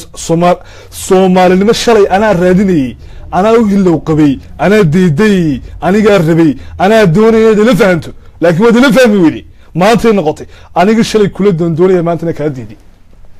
armeen qaldari runtii isu sheeginay laakiin waxa weeye anagu Somaliland hadaanu nahay cid kasta waa cid kasta ilaahay muu noqdo baa ku shakhsi Somaliland xitaa si weyn looga yaqaan ama masab kula cid kasta oo ka hortimaada Soomaali waxa weeye anagu hataa umad afis badan baanay wallahi oo billahi oo tallahi ilaahay wanaagayga ma tusay Soomaaliya arday waxa la digilaadin ee dhibka iyo dhibaatada iyo qaraxa iyo masiibada iyo aafooyinka idinku wacan wax kala ma walaalka ilaahay calooshaadu arkaya subhanahu wa ta'ala ilaahay calooshaadu arkaya ilaahay waxa weeye qulubu dalacanaya إن الله بذات الصدور بالهدي إلهي لا أبتال إلهي وحكو تروجي وحوجي إلهي إناد ولادك وناق لا تعلم بالله يوجي إناد كنك بوجي المدرك أتين إناد وناق لا تعلم بالله يوجي وارمسكين كير يهلك يسكتشوجا يهلك هدقني على كساميستي وحوي دتك يسليه شيء استسو أوري سكاني واي هذا قحنتي بوتادي بضيعان سنالوين ورسومالوين نجد بوين كارك دقة Soomaaliyeed naga dhigay halka Djibouti way tashatay waxa weeye ummadda Soomaaliyeed oo Soomaali cid kuma haysato Soomaali waa cid kuma haysato laakiin adigu bal adigii baa taadi dayacantay oo taadi baa dayacday aniga tan adiga doonaysa inaan kaala hadlo idiga dhaadhiciso idin fahansiiso maalin walba qarax baa kaaga dhacaya iska daa Puntland xitaa waxa haysta ISIS baa joogta oo ogti al-shabaab baa joogta aniga al-shabaab halka ima soo dhaaftay ma timaado ma fahanti halka ima soo dhaafto an waxa weeye xitaa iska daaya amniga anagu waxa weeye geeska ayaanu sugnaa runta fiican badahaydi baanu sugnaa badaydi baanu sugnay oo badaydi intaanu sugnaa ciidan samaysanay ma dhaqaalan lagu siiya Yurubna dhaqaalan lagu siiso Mareykanna dhaqaalan lagu siiyo United Nations dhaqaalan lagu siiyo beel jaamacad carabna dhaqaalan lagu siiso dhaqaalaha u badan maanta Soomaaliya marka laga hadlayna waxa weeye Soomaaliyeed kala guranay Soomaaliyeed kala guran waxa weeye anagu hadaan Soomaalidii waqooyiganay Soomaaliyan aan nahay waxa weeye anaga xaq baa naga maqan waxa weeye dhaqaalaha naga maqan Soomaaliya waxbaan isku darsanay diyaaradaha laha in ciidan baa la wada dhistay maanta anigu right-kayga baan diiday hatta hadaan kula midoobayo oo hagaagto oo noqoto qof Soomaali aad noqoto dawlad Soomaaliyeed caadi maalinka waxaan ku sheegayaa Muqdisho maanta way ogtay Soomaali كونفريد ولا قيبي واحد لو قيب استيتس لو قيبي واحد يوتيوب لان يا محيلان يا هرشبيل يا بلاي waxaan green ba loo qibay bar yaa la hadla yaa nu imaata yaa la dooda bal aniga mid ay shaq ciidan la hadlay in la dooday in la ila hadal waayo ma Puntland baan la hadlaa ma Jubaland baan la hadlaa ma Galmudug baan la hadlaa ma Hirshabeellaan la hadlaa yaa la hadlaa cid aan la hadlayo bal waayo dawladda federaalka ay baa ogtiin inay awood lahayn baa ogtiin Soomaali noocayti baa ogtiin maanta waxa weeye Djibouti ilaahay ha ugu wada nimcada iyo maartay baradaha haystaan anaguna ka kulamid aan doonayna mid kale noqotay aniga horumarkayga kaagama fadhiyo adiga kaagama fadhiyo horumarkayga adiga kaagama fadhiyo waa laba midun inaad ugu ixtiraamto yeenad wanaaga iyo samaha dhinac ka soo raada waa mid kale Somaliland darbaati hargeysad ku dhalatay ama gabiilbaad ku dhalatay ama meelkaad ku dhalatay ama berberaad ku dhalatay meesha doonayso ku dhalo fikirkaaga xor baad u tahay waad isbedeli kartaa Soomaali kala ta waxaad ka timi ama garowaad ka timi ama xamar baad ka timi ama cirka ka soo dhacaatay meesha doonayso ka imawo aniga marka halkan igu timaado martibaad ay tay fiisimiye ku weydiiya waad bal hadlo fiisimiye ku weydiiya fiisi waxa dhacday bari baan waxa tagay bari dhaxdiya waxa dhacday safarkayga markii dambe boorama ka soo noqday ayaa shirkadan waxa la socday bariga galbeed baan la socday laba hablood baskana la saarnaa bal waxaan idin sheegay aqli darada laba hablood baskana la saarnaa waxa dhacday labada hablood way niqaam bay xidhay controlkii markii la soo gaaray waa taqaanaa controlada markii la soo gaaro qof markuu niqaamiyo hablo kale niqaamka la iska qaada baska waa la soo galaa waa la baara hablihii baa lagu leeyahay niqaamka iska qaada way sadkeen waxay dhahan niqaamka qaadimino markii dambe mid baa qaaday mid kale isadkaysay balay doondoon bay ahayd waa caytantay askarigii baa la caytantay waa la dagay waa la xareeyay anigu ninkii u dooday baan hablihii markii dambe markii la wareystay baa lagu yiri maxaa haydeen waxay yiraahdeen waxaanu ka nimi Puntland baan ka nimi waay maxamed Puntland waa dad Soomaaliyeed askarigu xaq u leeyahay ku war maxaad ku soo gashay dalka anigu waxa weeye xaqiiqada markaan ka wada hadlayno in dawladnimada anigu qaatay Puntland marka xaqiiqada laga wada hadlayo aan beesha doonaysa ka imoo waxa weeye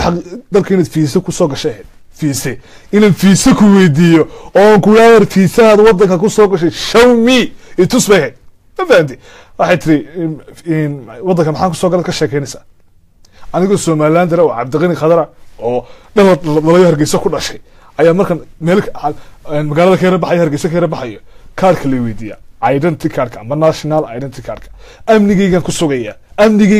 waxaan doonayaa cidda i soo gelaysa iyo cidda iga baxaysa iyo cidda iga duulaysa inaan ogaado marka waxay tahay hablihii waxaa dhacday waxba inaan ku daalinay waa caytantay waxay doontay samaysay waa laga xishooday annagaa u barinay markii dambe waa lagu adkeeyey waxaa dhacday puntland baan ka imi bay tiri waxaa lagu yidhi waddanka maxaad ku soo gashay baasbor soomaaligii bay soo saartay baasbor soomaaligii ayay soo saartay uma fiisiisna baasbor soomaaligu ma fahamti waa la iska soo daayey waa laga xishooday wallaahi baska waxay ka dhex lahaayeen macbuudkaa yaabi karaa waa dulqaad badannay waanu dulqaad badannay niyo dad dulqaad badan baanu nay dad dulqaad badan baanu nay ee soomaaliyey idinku isku tashada idinku wax wada qabsada waxa weeye maanta way ogtiin puntland baad ogtiin maanta waxa weeye dowladdii federaalkeed xitaa gaar bay ka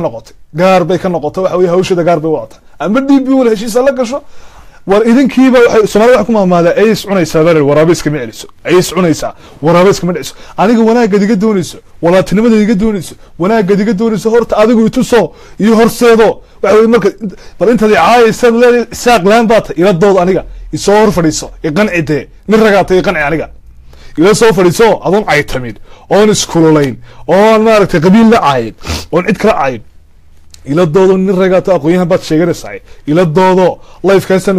ku ballamaynaa ila doodo qanciyo bal waxaad leedahay igu soo raaci tus waxaad leedahay igu soo raac tus laakiin markaad halkan ka soo caytanto eed waxa doonto ku hadasho in ka aamuso in ka xishoodo daadar qof bini aadana dulqaadkaaga dhamaanaya dulqaadka dhamaanaya dulqaad wax kasta limit bay leeyahay biyo heer kul bay ku karkaraan biyo heer kul bay ku fadhiistaan baraf ku noqdaan Sooma binaadamkuna waa nooca qofka binaadamka heer kul buu ku kulaadaatay waxba kureeliyo Soomaalida wax kuma ahmaada dheriga baa karka maxaa ka keenay waa kuleelka marka pointka marka aniga aad wanaag ila diidayso aad wanaag ila doonayso wanaagii walaalkaagu ma haysidee oo in adeer kabad kala kaxaynaysa oo kuwii kula dhashabad kala kaxaynaysa leeday waa ree hebel iyo waa arda hebel iyo waa dhul maxay ree hebel iyo waa dhul caynkana iyo waa dhul bahanta iyo waa dhul warsangeli iyo waa dhul dubays iyo waa dhul caynkana de barwaasix adiga iskala qaadqaadaye aniga maxaad igu baaqaysaa waxaad aniga igu baaqayso waxa weeye aniga walaalkayga ila degan Somaliland ilaa tukarraqa meesha la yiraahdo waxudka Somaliland baa filaya inta ka soo sogayso xakan ka soo xigta walaalkayga igala degan amba dhul bahanta ha noqdo amba warsangeli ha noqdo amba wax kala ama reer kala ha noqdo cid doonaya ha noqdo anagu isku dad baanay deegaankaas dhulka naga wada dhaxeeya Somalilandnimada naga wada dhaxaysa isaga ka Puntland jooga waxba kama gelin laakiin hadduu reernimo ka hadlayo oo pointka reernimo ka hadlayo uu leeyahay aniga Puntland bay xigtaa isaga u taala ee dhulku ma geeyo dadka go'aada abturinta wanaagsan dhulku ma go'aade xuduud baan leeyo United Nation ku yaala inta waxa ayuu yaala miis ku yaala xuduudka Somaliland waa la garanaya waa la yaqaana laakiin waxa weeye qanci walaal aniga oo hayla caytamin halkan ka soo caytamin si aqoon intaan u wada hadalna aan isqancino adigu wanaaga Soomaaliyeed ku diidayso in bar waxay ka dhacaysaa Somaliland maxaa loo baxay Soomaali baanay ma garatay laakiin waxa weeye wanaaga adigu Soomaaliyeed diidayso aniga aad la rabto walaal wanaaga amba wiil hawa ma gabadha hawo wanaaga Soomaaliyeed rabto gurigeena ka bilow horta oo walaalkaaga kula dhashay ee aabaha dhalay bahda kala amba hooyada dhashay bahda kala ixtiraam oo walaalnimo muuji oo kalgacal muuji markaad gurigeena ka bilowdo eed kiina hagaajiso eed golahaaga xaadato eed nadiifsato aniga isoo dhawaana marti ku noqonaye aniga isoo dhawe oo welcome igu dhe bal markaa waxaan ku dhaxdo laakiin aqliga isiinaya meel gubanaysa oo holcaysa oo ololeysa oo iscunaysa oo ishaysata runta hadayna xaqiiqada Soomaaliya maanta ka hadlo koonfur wax kale ma gubayaan waxa weeye dadkii dad isugu dhawaaba soo gubayo qarxinaya oo dhibaato isugu hay oo iska daba wareegaya marka horta waxa Soomaali anigu wanaageeda kama xumin Soomaalida isku timaado isku tashato iyadoo wax mid noqoto oo Soomaali weyn la sameeyo anigu shalay ana ka jeclaa wallahi ana ka jeclaa oo billahi ana ka jeclaa oo tallahi ana ka jeclaa waa haysan kale sharc maanta horta wallahi waxaan aad ugu xumay maanta ma baynaan muraneenba maanta intoon murana anna xiiqaniyo haddii shalay aaladii odayaasheeda calanka qaadayay ee xamar geenayay ay u yara kaadin lahaayeen oo ilaahay baa intaa ka waday subxaana wa tacala, ilaahay baa intaa ka wadayey. maanta maynaan wada doodneen life maan soo galeen, kumaan doodeen xaqayga, kumaan doodeen. maanta xaqaygu banaan buu yaallaa, ma garatay. laakiin waxa weeye soomaali haddaad raadinayso oo deedayeyso ood baafinayso, abta adigu iswanaaji, ishagaaji. markaad ishagaajiso adigu eed gudahaaga wanaajiso, ee qofnimadaada aad wanaajiso, ee walaalnimada aad ka shaqayso, eed islaamnimada ka shaqayso, erade it's beautiful. anna waan kuu imanaya markaa, anna waan kuu imanaya qof. anigu mar walba waxaan ahaa nin u gaajaysan soomaali isku timaada, haddaynu xaqiiqada ka wada hadalno. anigu maanta cabdiqariir soomaali isku timaada maanta waxaan ka jeclaan lahaa oo ka wanaagsanaan lahayd oon ka jeclaan lahaa, oo ilaahay hadduu cimrigii inay mar uun dhacdo 100 sanana ha noqotee way ficnaan lahayd inaan arko soomaali mida calan keliya le, soomaali mida calan keliya le, dowlad keliya le. oo xitaa waxa weeye maamuladan qaybsanay waxaan aan ahayn, oo waxa weeye soomaali ana soomaali bas khalas way ficnaan lahayd. laakiin waxa weeye walaalkay mag buu qaawiyey, dhar ma xidhna, nin waalan badlada soo raac, nin waalan oo gacan ku dhiiglaa oo dagaalamaya oo qarxinaya oo waa xildhibaan, waa wasiir, waa ra-iisul wasaare, waa madaxweyne, waa wuxiyey. wallaahi bilaahi taala waxaan burburhaynba kama shaqeeyaanba, xamar bay hagaajin lahayen. niyo runtaan idin sheegaya, puntlandna way ku saxsantay maanta inay iyaduna ay siyaasadeeda gaarka yara dhigto oo amnigeeda ku jiraabtay. soo waxaa garateen ma somaliland bay noqotay. somaliland abta waxa weeye ha isku daalinin, nin dhalinyaro abaatay ama gabadh dhalinyaro abaatay, adigoo horumarka taadi baa dayacan. qabiil baad igula, marna aniga qabiil baad igula doodaysaa, qabiil baad igala hadlaysaa, oo qabiil baad inaad qabiil igula doodaa baad doonaysaa. marna waxaad doonaysaa aniga soomaali isku timaada inaad igala hadasho. labada jeer ayamaad waalantay, labada jeer xilligeed ada anigu waalantay garan maayo. marka horta waxa weeye soomaaliya xaqiiqada inaan iska inatirin, cuqdada iyo balaayada iyo waxaan idinka buuxaa iyo waxaan de ma garanayne. war dadkii la dhibaateeyey ee mushkiladda loo geystay, ee waxa weeye mushkiladda intaa laga loo geystay, daar waa annaga. runtaan idin sheegaya, dadka mushkiladda loo geystay waa annaga. sooma miyaanu cabanay? miyaanu imika waxa weeye maanta waxay ahayd ragga uu kamid yahay Morgan, uu kamid yahay gutanka weyn yahay, in maanta maxkamad lagaga furaabay Mareykan lagaga furaabay. waa gacan ku dhiiglayaal weey. dadkay aaseen ay waxa weeye raabado aaseen ayaa gobol kasta iyo degmo kasta yaala, oo dadka intoo saa rabda loo waayo heerdade ayaa cagaf lagu aasay. gabadh waa dowladii aan aaminay aan u tagayaan kuuri, war waxa weeye aan wax wada qaybsano, walaalnimo ka wada hadallo, tiiba say gashay. fahanti marka horta waxa weeye Soomaali koonfureed baan la hadlay, war Soomaali koonfureeday wallaahi oo bilaahi oo tallaahi hadhay runtaan idin sheegayay. horta idinka halkaas dhigay, cid kale waxba u soo wadaan, cid kale waxaad u soo wadaana ma jirto. madaxweynaha waxay noqotay maxamed cabdullaahi farmaajo. waa madaxweyne Soomaaliyeed, waan ixtiraamayaa, laakiin waxaan leeyahay siyaasadda Somaliland iyo afaaraheeda iyo aniga horta imika waxa weeye wadahadalkii Somaliland iyo Soomaaliya noqotay. madaxweynahayga anaga wuxuu ballan qaaday ilaa inta Somaliland iyo Soomaaliya hadday wada hadlayaan, waxa weeye pointka in la isla fahmo, hadday wada hadlayaan in dowlad rasmi oo lala hadlo, cid rasmi lala hadlo waa in la helaa. puntlandna lama hadlayo, jubbalandna lama hadlayo, galmudug lama hadlayo. laakiin waxa weeye maanta anigu waan tashaday, taydii baan u taliyey, oo amnigeygii baan sugay, oo waxa weeye amnigii hooyinkay baan sugay, oo kii aabayaashay baan sugay, oo carruurahayga amnigoodii baan sugnay, oo dalkayga amnigoodii baan sugnay. soo garatay ma marka ninkaaga meeshu doona halka doonaysa ka soo qayliyo, waxa weeye adeer haddaad bugtood bukaan tahay horta Allah ha ku caafiyo. ilaahay baanu kaaga baryaynaa caafimaad taama. waxa weeye qalbigan hadduu marad kaaga dhacay, qalbigan waxa weeye bal intiina war dhalinyarada waxay ahayd aniga waxa weeye xataa waxa weeye qofka influence yeelan karo, saameyn yeelan kara. aniga qofka i qancin kara ee maanta igu qancinayo war Soomaali weyn isku timaada wanaagsanayd waa kee ito waxa weeye tii Soomaali waqooyi galbeed waa la haystaa, NFD kuwan Kenya waa la haystaa, oo Kenya haysata xorba maahaba, ma garatay. anigiyo Djibouti waa iskeed weey, ma garatay. marka horta waxa weeye Somaliland ku habsaamina, idinku ayina ka tashada, oo nimankiina qurbaha joogay qurbaha ka soo qaylinaya iyo kuwiina meelaha kale ka soo qaylinaya, waar dalka idin baahan, Soomaaliya idin baahan, annaga dhalinyartayda waxaan leeyahay dhalinyarada reer Somaliland qabiilka doonaysa ahaw reerka doonaysa ahaw nin kasta oo Somaliland ku abtirsada oo ab iyo isirba kule adar wax lagaaga baahay inaad wadanka horumarkiisa ka shaqeysa lagaaga baahay lagaagama baahna eedhe inaad laftigaagu aad qayb ka noqoto burburka iyo dhibaatada Soomaalidii kale waxa saaw galay waxa iyagiiba iska daba 9,000 oo fatibisa iska daba laaqaya iyagiiba walaaliba is aamin la wallahi oo billahi tallahi inna saaxibna wuxuu sheegay dhade inuu xataa walaalkiiga shakiyay evanti walaaliba is aamin waayay oo walaaliba kala shakiyay marka aniga wanaaga diladeedayso horta walaalka ka bilow ma garatay madaxweynaha ay noqotay madaxweynaha jamhuuriyadda Somaliland horta ay ma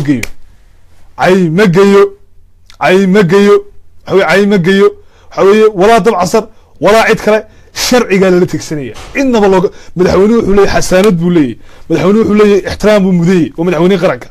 ninaba looga laga bari maayo marka waxa horta aqligu hay'ad shaqeeyo oo Soomaali wanaagad ka doonaysaan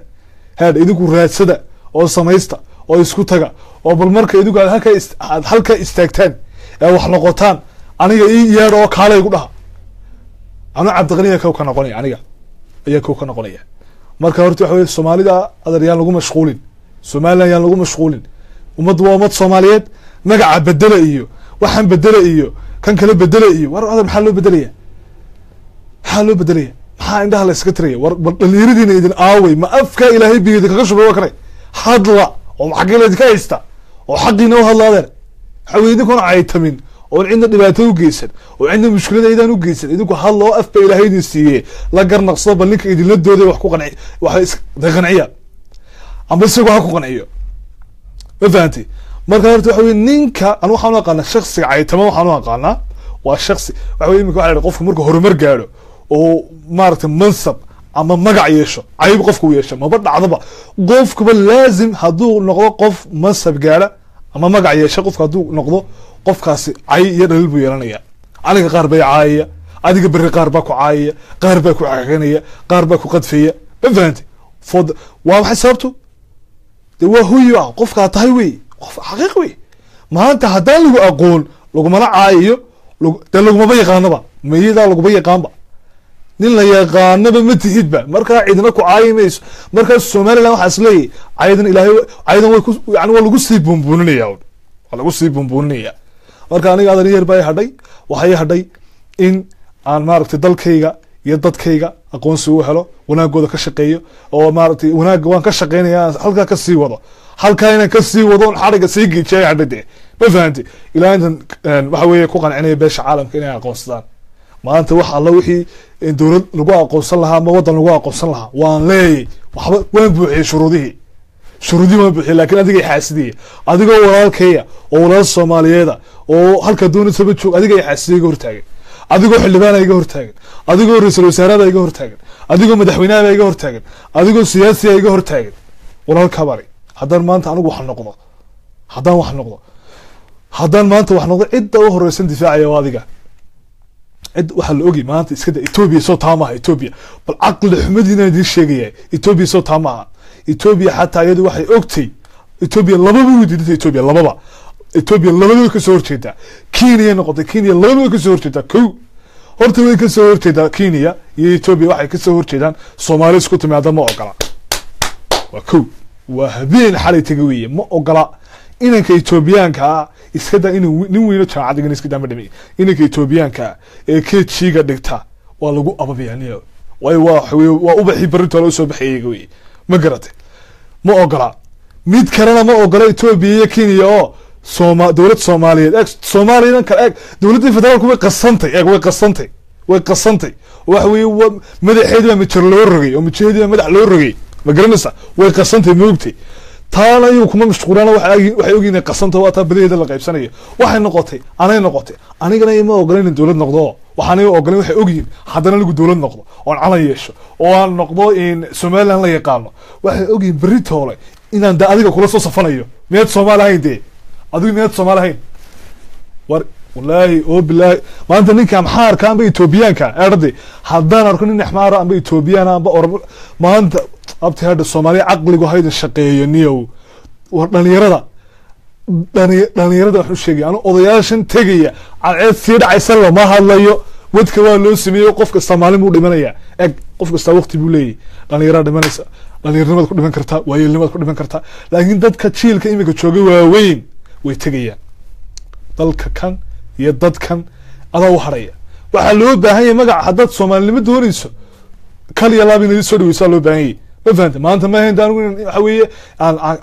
maanta waxa inanka hargeysa jooga amba jooga berbera jooga amba gabi meesha duuniyaha joogay ma hayn inuu aamino in Ethiopia walaala ay yihiin Soomaaliya inay cad ku tahay taana waa iga kasbaday maanta inaan anigu aamino anigu ma aaminsani laakiin waxaan ogay dad badan oo ka dhaadhacsan tahay in Ethiopia ay tahay walaalaheena ay tahay oo maxay nasiiso ciidamada inoo tababarto Ethiopia walaalaheena maaha laakiin siyaasad bay nagula socdaan siyaasaduna waa dan joogtaa bay la saaxiib joogtaa malaha laakiin waxay ahayd inaan Ethiopia cadow u arko adigana walaalkeen ku arko laakiin adiga cadow iga dhigay adiga cadow iga dhigay adagna waxaan ku leeyahay bal anigu waa adigu waa tamar daraysay oo waa taag daraysay waa la isbaritaaraay waa la isbaritaa aniga baritaaro aniga waxaan noqdo oo aan iska istaago oo adigoo walaalkeeya oo Soomaaliya heedhade aan ku wanaajiyo taas ma qalad ba horta marka horta waxa weeye ag cayda ag anu qofka caytamo waxaan naqana qof liitaan oo qaana wallahi qofka haduu caytamo oo social media ka soo caytamo qof liitaan oo qaana qof liita waxa weeye bal meesha keena Soomaaliya aqli keena oo dhalinyaradan la hadlay anigu odayaasha lama hadlay odayaasha waxa weeye iyagu ciyaartan iyo gamekan siyaasadda inka soo iyagu yihiin dadka iyaguna dusha ka maamulaya yihiin adaa loo baahan yahay wax bedeshanayo adiga lagu baahan yahay you have to change adaa loo baahan yahay aniga dad Soomaalinimo igu qancinayso iyo dad wax kale igu qancinayso iska daa wax kale warada caalamkan ba aakhirtaanka midoobaya oo taadalka ma taagna ma garata Afrika lagu wada Afrika ayaa la doonayaa inay sameystaan midow ma garata Afrika inay baasaboor kaliya sameysato hadda maaha wadan maaha waxa la doonayaa Afrika oo dhan ayaa la rabaa in baasaboor kaliya ay yeelato oo Afrika nidaamkaasi doonaysa inay qaadato ma fahantay marka aqligu ha ku shaqeeyo oo damirkii aqligu ha ku shaqeeyo bal waxaanaad aniga igula doodayso aad igula hadlayso horta faan waa maxay de maxaad doonaysaa horta waxaana doonaysaa muxuu horta qanci aniga de maxaad rabtaa maxaad doonaysaa waxaanaad aniga igu qancinayso waana daa igu qancisa marka horta adigu aad saxda ma fahanti marka horta waxa weeye walaalayaal wax qurux badan waxa weeye dadkan iyaguna social media hadii goor ka soo hadlay ka soo cabaadayeen aynkan halkan baa leeyay waxaan baa leeyay war wadanka ma joogtaan dad badan oo runtii aan doonay laftigood in report ka soo diyaariyo wallahi billahi wallahi dhibi garaac baa baahantiin wala dhibi garaac baa baahantiin niyo soo hagarteen ma marka horta intiina Soomaaliland baan la hadlayaa halkan fadhida iyo inta Soomaalida kala ma la hadlaya waxaan leeyahay war qof kasta individual isagoo horumarka ka shaqeeyo wanaaga ka shaqeeyo waxa qayla iyo dad tashaday oo iyagu bari hore tashaday lixdankii tashaday oo meel gaar istaagay oo nabad iyo amni sameystay ku mashquulaysan inanka imika jooga inanka Soomaaliga maanta amni ka warwaraya haduu jaamacad tagi lahaa iyo haduu shaqo tagi lahaa ka warwaraya amnigiisa ka warwaraya miyaana ka fiicin halku aniga igu mashquulayo miyaana ka wanaagsaneyn inuu ka warwaro sidoo waxaan u beddelaa miyaana ka fiicnayn ma ka fiicantay waxaan noqoto kale oo ka hadlaya oo tadab casarna aan ka dhicin inanka yare la buunbuurinaya nimcaan hilaac bay noqotay nimcaan hilaac waa inan yaro fanaanad maxaa laga buunbuurinaya who cares waa inan yaro fanaana ma fahanti fanaan weeye waa fanaan akada waa inan yaro waa mughani waa fanaan weeye Soomaalidu wax weeye Soomaalidu waxbay dhoobtaa waa inan yaro fanaan weeye marka horta inanka yare fanaanka fikradiisa xor buu yahay wuxuu doonayo aaminsan yahay ree awdalaha ka soo jeedo laakiin ree awdalo dhan ma matalo ree awdalo dhan ma matalaniyo qofku xitaa markuu siyaasi yahay hadduu siyaasi qofku yahay walaal la garay laakiin inay fanaana oo wuxuu sameeyaa ogeedeen oo wasaaradda warfaafinta Soomaal horta mid fahma in nimcaan hilaac maxaa lagu haystaa dad badan baa isweydiinaya dad badan baa waxay leeyihiin in fanaankani waa fanaan qaran waa fanaan Soomaaliyeed maaha fanaan maaha Somaliland oo kaliya caynkana ummadda afka Soomaaliga u haysa waa fanaan Soomaaliyeed وانا فنان رئيس Somaliland انت افكا Soomaaliga ku hadasho oo dhanba ayaa dhageysata wax alla wixii af Soomaali fahmayo dhanba dhageysta waarun waqaf saameyntiisa la influence-kiisa leh siyaasad buu qaatay siyaasad buu dhaxgalay qofuna haduu fanaan markaad fanaan tahay amba aad dhakhtar tahay ya amba aad gabyaa tahay amba aad abwaan tahay eeg waxa qurux badan siyaasadda inaad dhinac ka dadku title bay kala leeyihin titlea la kala leeyahay dee eeg marka fanaanku hadduu siyaasad dhex galo dee adeer waxa weye wixii ka raacay isagaa isu geystay ninka fanaankii markuu siyaasad maanta dhex galo wixii ku dhacay isagaa isu geystay dee waxa weye cidna loo bari maayo mid kale noqotay nimcan hilaac waxa weeye wasaaradda warfaafinta u shaqayn jiray xidigaa geeska ka tirsanaa madaxweynaha somaliland cusub cafis u fadiyey wadanka wuu imiday soo waxaad garateen maaha wuu dhuuntayo intuu halkan mari buu garamaan qaybiyey calanka soomaaliya wax noocaas ay ku xardhan yihiin ololuu bilaabay waa igu ololeynaya waan cafinayba bal wanaagaygu inuu xadka dhaafan idiin sheegaya wanaagaygu xad ku dhaafay ya wanaagaygii xad ku dhaafay marka horta walaalayaal waxa weeye nimcaan bay noqotay dadka lamidka ah bay noqotay inta nimcan hilaac lamidka ah bay noqotay inta imika reer somaliland ee fanaaniinta ahaa ee xidigaa gees ka tirsanaa imika qaarkood ku maqan yihiin xamar ay ku maqan yihin ha iska joogaan anagu ma haysano umana baahnin xaqiiqatan ma garatay laakiin waxa weeye qofku inuu dhowrsado oo maaragtay wixiisa waxaad aaminsan tahay haddii aan laga ogolayn meeshan inaad iska aamustaa qurux badan marka nimcaan waxaan leeyahy nimcaanow nin fanaanaad tahay waana ku ixtiraamna adeer reer somaliland reer somaliland meelnaba uga imaysid macerka hadday qaban ma fahanti mabda'an iyo waxyaalahan kale xambaarsatay bay noqotay mabda'an shaksi baa tay kuguma dhaliilay kuma lihi maxaad mabda'a u qaadatay laakiin waxaa qurux badan halkaaga inaad ku eegaato mabda'an waxaan kuleeyahy yani kuguma haysto mabda'a inaad qaadato lakin waxaa qurux badan halkaaga inaad ku ekaato oo aanad ka badbadin de waxa waad ka badbadisay xadkii baad dhaafisay markii horead ogeyd marka horta waxa weye niyo dadkan isku dhufasho iyo waxyaala cusub baa la wadaa dowladdan cusub baa la doonaya in khalkhal la geliyo lamana gelin karo no way lama gelin karo waxa weye inta ka shaqeynaysa xumaanta dowladda cid kasta oo dowladda kasoo horjeeda oo kasoo horjeedba maaha cid kasta oo la dareeyo amniga inay in yar oo intaa leeg heedhade khalkhal gelinayso ama soomaali weyn ha ka hadasho ama wax kale ha ka hadasho laga dareemo erade we should have arrest waan xidhaynaa waana garaacayna warka cad baan idin sheegaya dulqaadkaygii baa batay waanu ixtiraamayna waa soo caytamaysaan ma jeclin inaanu mar walba facebook live soo gallo hawlahayga ka badan laakiin waxa weeye caqligu hayda shaqeeyo marka fanaaniinta noqotay imika inta halkaa joogta soomaaliya joogta ee reer somaliland way shaqo tegeen anigu waxaan aaminsanay inay shaqo tegeyn baan aaminsanay siyaasigu aniga ima matalo maalinta anigu anoo cabdiqaniya xamar bay ka degi karaa nin wax bartay aqoon-yahana mutacallinaan ahay wasiir baan noqon karaa xildhibaan baan noqon karaa waxaan doonaan noqon karaa laakiin cidna ma matalo runtaan idin sheegay nin shaqo tegey baanay cidna ma matalo reer hebel baan matelaa ma oran karo daya reer hebel xaggeen ka matela reer hebel matele reer hebel halkan baaba joogan xaggeen ka matelaa de reer hebel ma matela marka ma garateen marka horta waxaan nimcaan hilaac uu shaqo tegey kuma haysto waa sax waa nin shaqo tego fanaana amba fila soomaaliya ka soo heeso yurubgeeya ogeedina yurubgeeyo tii ka dhacda ogeedina xitaa waa ti xidigaa laga saaray annagu horta abti fahma pointka fahma cafiska ilaahay nagu manaystay wallahi billahi tallahi cafiska ilaahay nagu manaystay ma fahantay cafisku yani qofku markuu cafiyo ilaahayna bedel khayr qabu ugu bedelaya ina allaha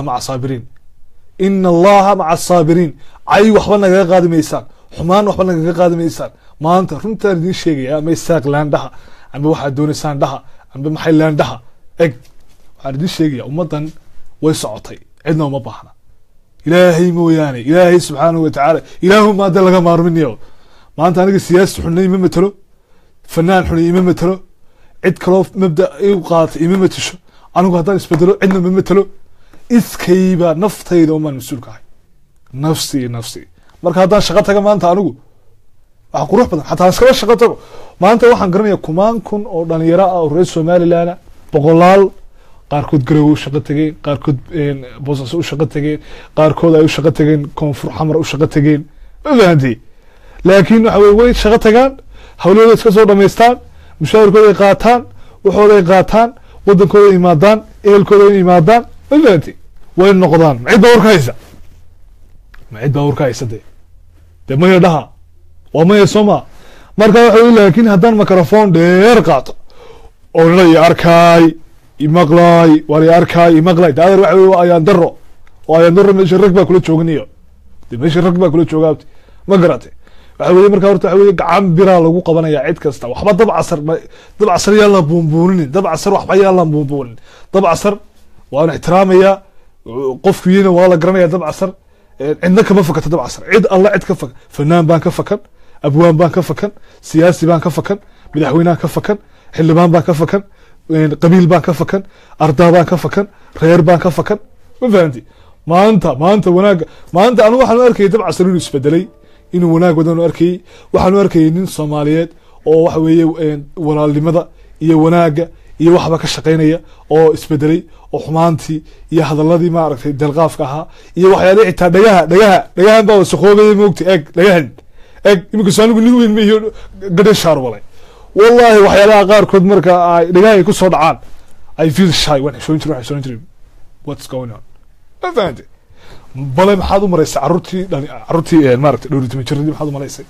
marka horta waxa weeye maanta wanaaga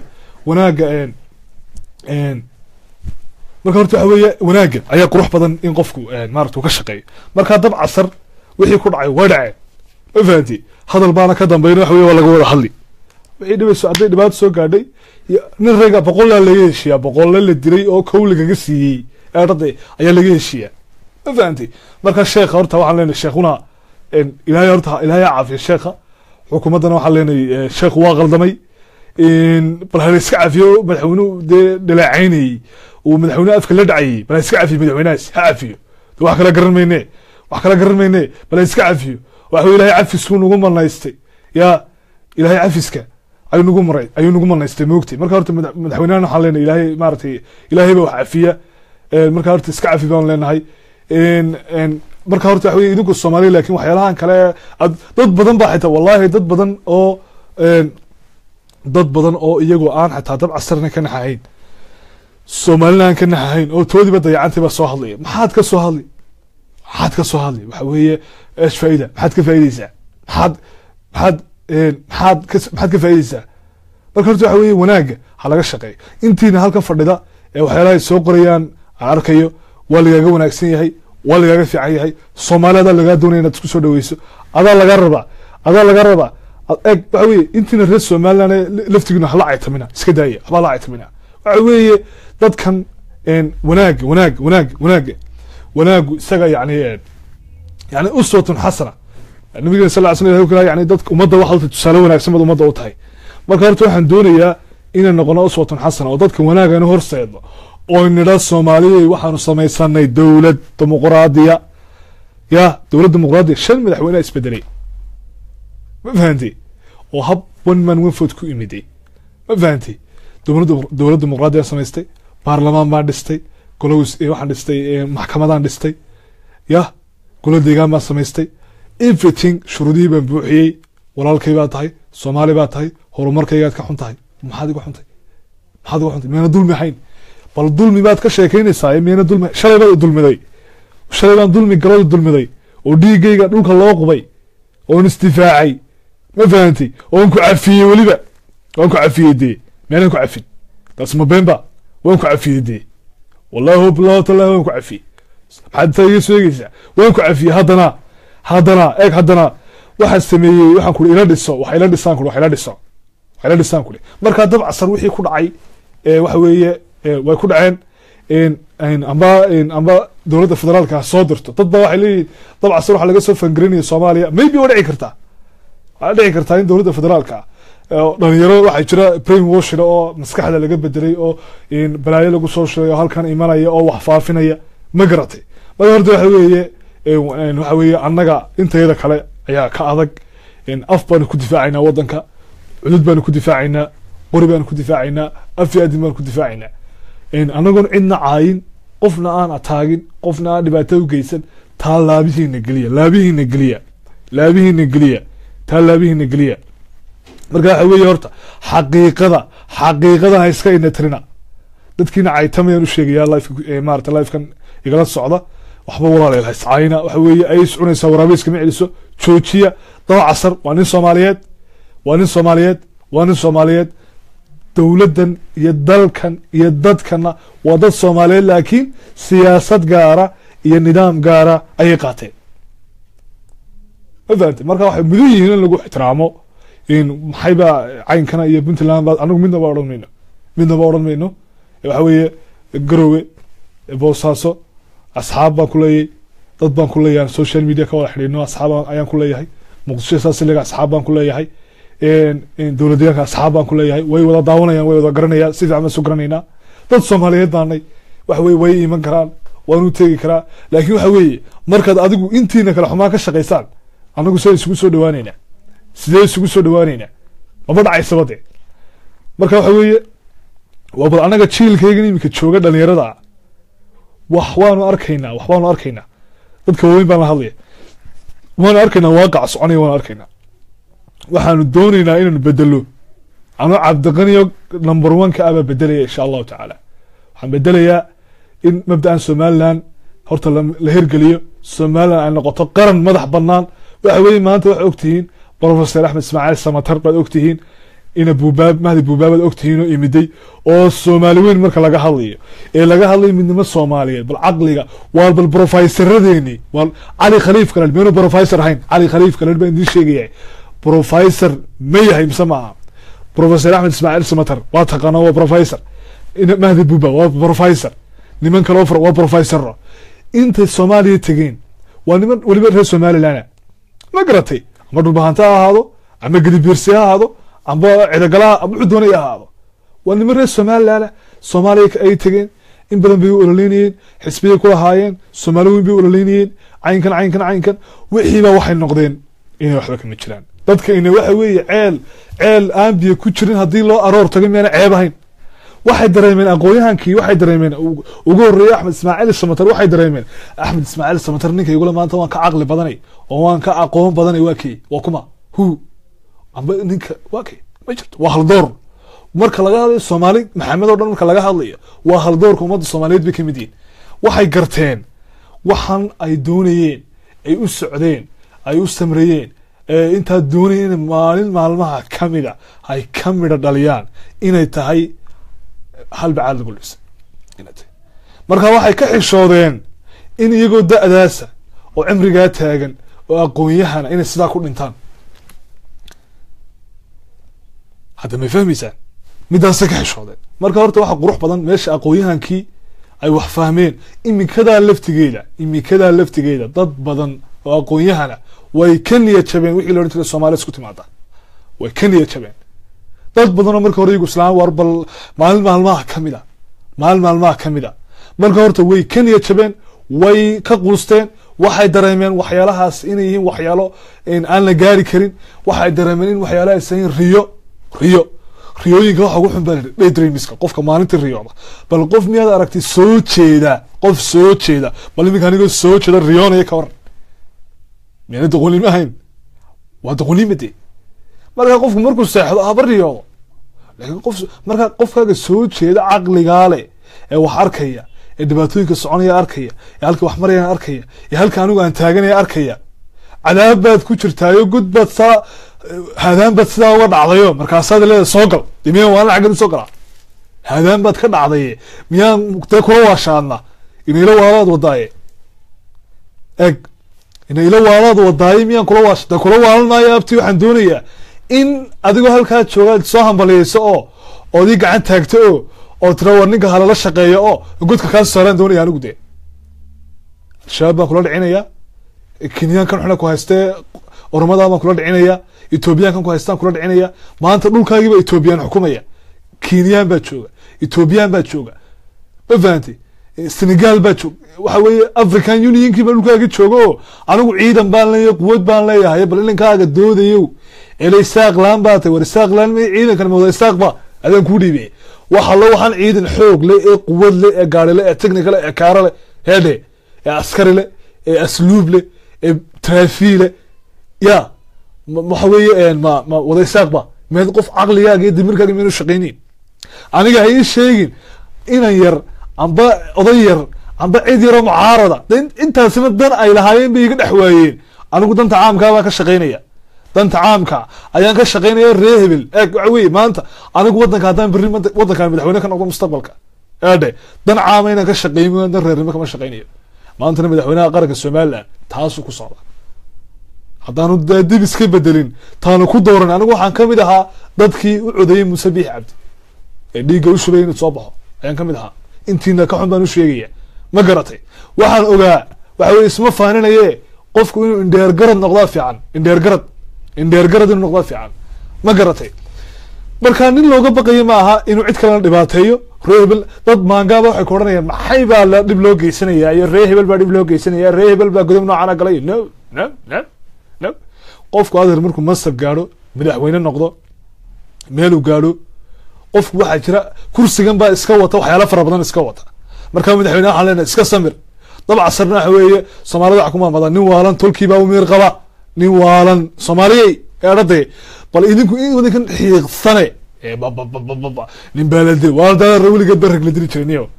waxa lagu dilayna dad garo kowdi marka waxa la nin waalan tolkiiba u miir qaba la dhiniyo kowda ninka waxa weeye waa nin anigu ma caayo laakiin idinka u miir qabe amba cugdada ka hadlaysa ama wax kale ka hadlayaan idinka u miir qabe u hadla annaga hanagu mashquulinayo annaga hanagu mashquulina annagu waa tashanay kowde annaga hanagu mashquulinay bal ninkan u taliyo oo waxa weeye qaar ba maxay Cabdiweli Gaas baa diyaarad soo diray hebel war ciidan maxaa diyaarad la soo diray ciidana dib u geysan mayso yaa wax ku falay waxa la afkaaga iska isuun baa leeyahay waxa doonaysa iska aamusan waxa doonaysa iska aaminsan baa leeyahay bal iska aamusun adeero waxa weeye waayaha laabtaada ku hayso marka waxa weeye waashan waa laga badbadiyay dadkan runta u baahan waxa weeye gacan adag baa u baahantiin xaqiiq baan idin sheegaya in waxa weeye dadkan dulqaadkii iyo samirkii baa naga batay laakiin dulqaadku mar buu naga dhamaanaya wallahi wuu dhamaanaya billahi tallahi wuu dhamaanaya mar uu dhamaadaba dulqaadku wuu dhamaanaya marka waxa weeye Somaliland hanjabaadan ma yacniga iyo waxyaalahan iska fiigay fake news baa xataa la wada cararaysan qaar waxay soo dhigeen inna lillahi wa inna raaji'un dad casar baa la dilay magaalada Hargeysa lagu dilay in maxay baa lagu dhuftay rasaas baa la dhacay marka warrama qofka noocaas ee group dhan aba meel public waxa soo dhigay social media miyaanu ahayn qof damiir laawa miyaanu ahayn ma wanaag buu doonay bal idinka bal dadkan wada xiiqsan baan idin sheegay inaan wanaag buu soconay ma wanaag buu doonay wanaag ma doonay qofkaas qof dhan oo islaama oo walaalkiya oo waxa weeye dhibaato badan aanay gaadhin oo nool ya marka waxaan leeyahay waxa weeye qolyahan qadaadweyntan la hadlay qadaadweyntana waxaan leeyahay inta anu qadaadweynta waxaan u aqaanaa wax alla wixii xagga ka soo jeeday ka xun intiina ka xun qadaadweyn mid laakiin qadaadweynta waxaan u naqaanaa haddaan reer Somaliland nahay ragayga social media ka hadla qadaadweynta wax alla wixii ka xun arday waa qadaadweyn weeye waxa weeye waa jaajusin weeye ma garatay marka amba qadaadweyn ahaw amba qadaadir ahaw amba waxa doonaysaa ahaw qadaadirtuna kuwa halkan jooga laftigooda weeye ee ka xun iyaga laftigooda Somaliland qaar badan halkan jooga ka xun laakiin waayada laabta ku haystaan ma garatay marka horta waxa weeye abti xaqiiqada meesha taala hal fahmo dabca sare waa dabca sare waa shakhsi Soomaali weeye cid buu ka weeye nin buu ka weeye ninna kama weyna qofku inuu edebsada fiican iska edebso waan ku soo dhaweeyay hudheeladeedii baan ku furay albaabadeedii baan ku furay waxaan ku furay waxa weeye meel walba waan ku soo tusay waad soo aragtay goob joog baad ka ahayd waad arkaysay wanaaggaad arkaysay maxaad iga doonaysaa waa maxay waxaanaad ii qudqudaysaa maxay tahay miyaan ahayn inaad ilaahayna ka xishooto anigana ka xishooto ilaahayna ka xishooto anigana martidu de waxa weeye limit bay leedahay qofku markuu marti yahay maanta anu caaw haddaan guri marti dad badan waxay ku doodayaan dabca sar martibidinaha waaru martibu ahaa ama nin Somaliland oo dhashay ha noqdo ama nin meel kale oo dhashay ha noqdo waxa weeye martibu ahaa waarun waa nin wadan kale ka imi waa nin muwaadin Somali American weeye wadanku imiday waarun ma fahanti laakiin waxa weeye dabca sar muxuu sameeyay waxaan u soo dagaalamayay dhiigayga kacaybe wallahi billahi tallahi dhiigayga kacaya oo billahi dhiigayga kacaya tallahi dhiigayga kacaya ma garatay maxamed cali baa dhulka u galay ma fahanti mujaahidiin kale dhulka u gashay ma fahanti waxa weeye wixii loo soo dagaalamay qof ila dabigu oran maxaa hadan Soomaali weyn iyo waxa la agteeda laga oranayo miyaan adeer halkayga iska joogo istaa Puntland iska noqdo oo heede aan iska deebti iska dhibsado ma garatay qori baan qaato waan difaaca waxa dhaw mabda ay yool baan leey marka Soomaaliya bal ila warheedaha war heedha waxaad moodaa carabkan ilaahayna ku xisaabinaya ma ogti yani waxyaalaha xunxunaad kaga hadlaysaan amba qabiil kaga hadal amba waxaa doonasaba kaga hadal war ummadana way tashata waxaad leedahay maxay baa tahay isaaq laan baa tahay iyo kan kalaa tahay iyo maxay baa tahay iyo war adeer waxa weeye horta adigu tasho waxa weeye dumarka lama yaabo markay caytamayaan laakiin raggaan u qajilaa wallahi raggaan u qajilaa billahi raggaan u qajilaa marka horta tasho adigu waxa weeye ayaha ka tali xumaantan iyo xaqdigan aad la daba socotana de waxba igaga qaadi maysid aniga wallahi baan mid igaga qaadinaya magaca ilaahay mid igaga qaadi maysid ilaahay nimcadana waa igu sii kordhinaya maamuliyeen baa waxa laga hayay alla ilaahay muxuu nimca siiyey bal ilaahay baan idigu dhaariyeega bal hadda eega ilaahay baan idigu dhaariyey maamadaasi waxay tiri alla ilaahay muxuu nimca siiyey calashaan way inoo quuri laaday maamadu yani wanaaga horumarka wayna markay maamadu leedahay alla ilaahay muxuu nimca siiyey halkeedu bal meel u qaado waa kane maxay ka wadaa marka horta wuxuu ilaahay nimca waana siiyey ilaahay wuxuu yihi subxaana watacaala la in shakartum la aziidannakum wala in kafartum ina cadaabii la shadiid waa run waa aayad qur-aana haddii ilahay wuxu yani aad nimcadeeda ku shukri naqdaan oo aad garataan xilliga aad nimcaysan tihiin eegada waan idiin siyaadinaya waliba nimcada ilahay waa ugu shukri naqaynaa waa ugu mahadnaqaynaa waxa weeye anagu waxa weeye gobgob dhashaan nahay soo dhaweynta waa naqaanaa marti sida loo sooro waa naqaanaa sida loo soo dhaweeyo waa naqaanaa sida loola tacaamulo waa naqaanaa laakiin waxa weeye martidu qofku markuu gurigaaga marti ku yahay caawa anigu haddaan qof marti qaado oo nin fayd gareeyo qofkan martidii fresh buu igu leeyahay busti igu leeyahay sarir buu igu leeyahay cunto fiican buu igu leeyahay meel diiran buu igu leeyahay soo dhaweyn buu igu leeyahay sheekuu igu leeyahay soo dhaweyn buu igu leeyahay ma garata laakiin qofku inuu gurigeyga dhex marmaro oo sirahayga iyo meelaha privatekaya iyo baadhbaadho dheg iyo dhaban baan ku dhufanaya isagoo martiya dheg iyo dhaban waa tuug baan arkaya sooma qof martidan soo dhaweystay hadduu gurigeyga baadhbaadho uu shandadayda baadhbaadho ama meelo kala baadhbaadho waxa weeye dee dheg iyo dhaban baan ku dhufanaya oo waxa weeye lama odhanayo qof martiyu dilay da tuug baan dilay baan leeyahay anigu marka horta waxa weeye meesha muhiimadu waxa taala waxa weeye dab casar marti uu ahaa laakiin waxa weeye xadkiibuu dhaafay limitkiibuu dhaafay waliba waxaan sidaa qaba anigu in lala saayiray markii hore cabdimaalik muuse coldan baa la socday cabdimaalik laftigiisu dantiisu gartay oo waxa weeye ma arag cabdimaalik oo meel dambe maraya intii ilaa shalay intii la dilay ma garanaysaa marka waxa weeye waxa weeye intiina waxa weeye dumar kale ee maalayacniga ka shaqeynaya ee iska dee maxaa waxa weeye adar meeshan aqoon baa shaqeynaysa caqli baa shaqeynaya waxa la doonayaa wax cad proof baa loo baahayay no way wax kale looma baahna aqoon baa shaqeynaysa waxa weeye waxay ku qancidee waxa weeye waxaan arkayaa in leedahay horumarkaagaan ka xumahayo waa ku kade maxaad horumarkayga ka xuntay kaamaba yeelin oo qanjirkaasa kaa duloolinaya runtaa fiicane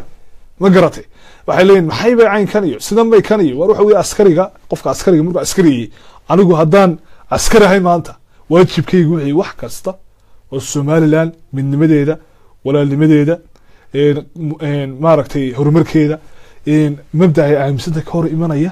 inaan beri ka qabto taliyo ka wargelinaayo cid kale waa laygu soo tababaray waa wax laygu soo tababaro gacan biraa ku qabanaya ma garatay markaasaan sharciga horkeenaya marka waxa weeye pointka inaad fahantaan baa muhiima pointka inaad fahantaan ayaa muhiima marka horta waxa weeye qofku markuu marti yahay waxa qurba xadkiisu qofku markuu marti yahay weeye inuu iska dhibsado dadkan waxay aaminsan yihiin ku ixtiraan adeer ku ixtiraano ag martidu dab casar waa la soo dhaweeyay sax laakiin waxa weeye wixii dadkan aaminsanaayeen ee dalkan aaminsanaayeen ya maanta inanka jira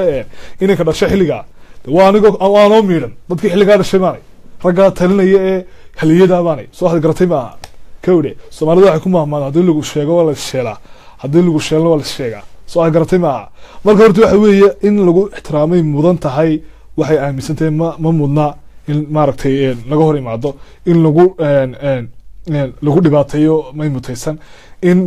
madaxweynaha qaranka la caayo may mutaysan madaxweynaha laga xishoodo madaxdu waa yani dadka madaxda lama caayo qofka hadduu madax yahay lama caayo xataa hadduu qaldan yahay diintana waxay ku faraysaa xataa qofkaas madax hadduu qaldan yahay in adigu adeecdo ma garatay marka horta waxa weeye madaxda in la caayaana waa mid meesha taaloo haboon maaha dadkiina maalayacnigee waxyaalaha aan habooneyn ka sheekeynaya had iyo goor waar dhalinyaraad tihiin mustaqbal baa idin sugaya nolol baa idin sugaysa maanta ninka qabiil ka sheekeynaya nin dhalinyaro abaatee bal sideed berri tole sideed u maareynaysaa gurigaaga sideed u maareynaysaa carruurtaada ma qabiil baad uga sheekeyn carruurtaada kuwa aad dhashay ma qabiil baad uga warrami waa ayaan daro waxa weeye berri aabbayaashii berri tolaad tihiin mustaqbal baa idin sugaya waxa weeye aayaa idin sugaya noloshiina ka tali oo waxyaalaha social mediahan maalayacniga la soo fadhidaan adar waxa weeye waxa ummadda wax u tara la kaalaya reernimo iyo qabiil baa la soo wada fadhidaan gruuba wada samaysateen oo maxay caynkan iyo maxay caynkana ma garatay marka horta waa laydinka fiicanyay gruuba wada samaysteen horta waxa weeye idinku waxyaalahan ku mashquulaysaan iska maaragtay malaawaalka ka baxa adar Soomaali isku miinaysan ma jirto Soomaali way kala tagtay bar hore isugu dambeysay meel waxa weeye waxa ka baqanaya in ummad Soomaaliyeed bari adduunyada soo martayba runta fiicanay kowde marka saacada laga bilaabo anigu hadaba Arab baan nabi hadaan doono Arab baan nabi anigu saacada laga bilaabo kowda Soomaali runta sheegaya anigu Arab baan nabi kowda marka waxa weeye abti in aad waxa weeye maalayacni iyo waxyaala aan loo baahnayn ka warantaan walaydii ka fiicay maamuliyuna waxa leeyahay maamo Soomaaliyeed tahay adigu waxyaalii kale ka sheekeyn jirtay iskala sheekayso waxyaalii pointyada ka laakiin siyaasadu way arintani daw casarna xeerkii siyaasadu galay siyaasaduna xeer bay leedahay xeerkeeduna mudan bay leedahay mudankeedana la marsiiyay warina waa ciidanka gacanta ku kala waxa weeye Soomaaliland buu jooga dhibaato kale loo geysan maayo amba waa la cafin amba wadanka waxa weeye sida ugu dhaqsaha badan leh ayaa kulay looga saari doona marka waxa weeye idinku de maamada waxa ka hadlinaysay waa tolnima ka hadlinaysay waxa weeye de wada dhalashadu halkeeda oo de waa tolnima ka hadlinaysay laakiin waxa weeye xadkii bayda laftigeedu yar dhaaftay waxa ka yar baatay xamaasadii baa ka badatay maamada marka maama waxaan ku leenahay waxa weeye de qof influence la baatay oo social media aad ugu xidhan oo dadku ay ku xidhan yihiin baa tahay you should have to respect waana ixtiraamta waxa weeye de waqtigii adiga dab casar baad wax bedel lahayn baa la joogaa waxa weeye dad badan oo waxa leedahay supporters amba taageerayaal leedihiin oo idinku xidhan say doonayaan baa idin taageeraan marka waxa weeye anagu runtaan idin kala hadlaya waxa weeye deedar waa noo qiri weydin ana idin sheegay wallahi nasabaan oo billahi nasabaan oo tallahi nasabaan cid naga gobsanayna Soomaali ku jirin baa wallahi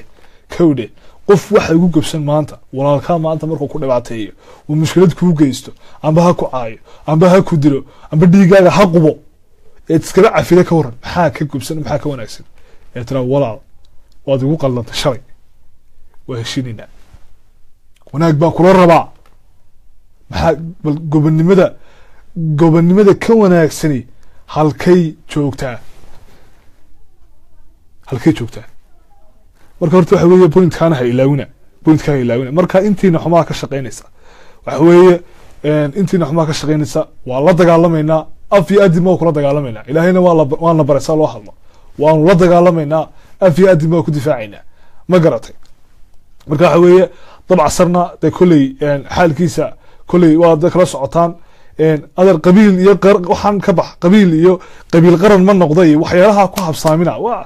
waxa weeye already qaran waa noqonayba already waaba noqonaybe sonaga noqonayba Somaliland baanu naybe calan baanu leenaybe maxaa adigu inan yaro oo miskiin oo halka iska soo fadhida maxaan kaaga baahanay inan yaro miskiin oo halka iska soo fadhida oo iska soo hadlaysa waxba kaaga ma baahnay ma garatay Somaliland qar aabaha kugu sheekeeyay Somaliland waa qabiil adar taadeer ba sheegaya ma aabaha kugu sheekeeyay Somaliland waa qabiil bal aabaha iyo hooyada soo wareyso oo bal ii waran ku dheh waxaad leedahay halkan independence meelisiis baad leedahay waan adar waxa weeye adiga kaama fadhiyo beel caalam dadka beesha caalamkan qancinaya dadkayga dhixiisaan qancinaya horumar baan samaystay in yar baa iga dhiman intay iga dhiman waxa weeye in la aqoonsado cid kasto iga hor timaada amba af iga hor timaada bal hada u fiirso runtaan ku sheegaya waxba inaan la isku qarin runtaan ku sheegaya cid kasta anagu waan dulqaad badanay cid kasta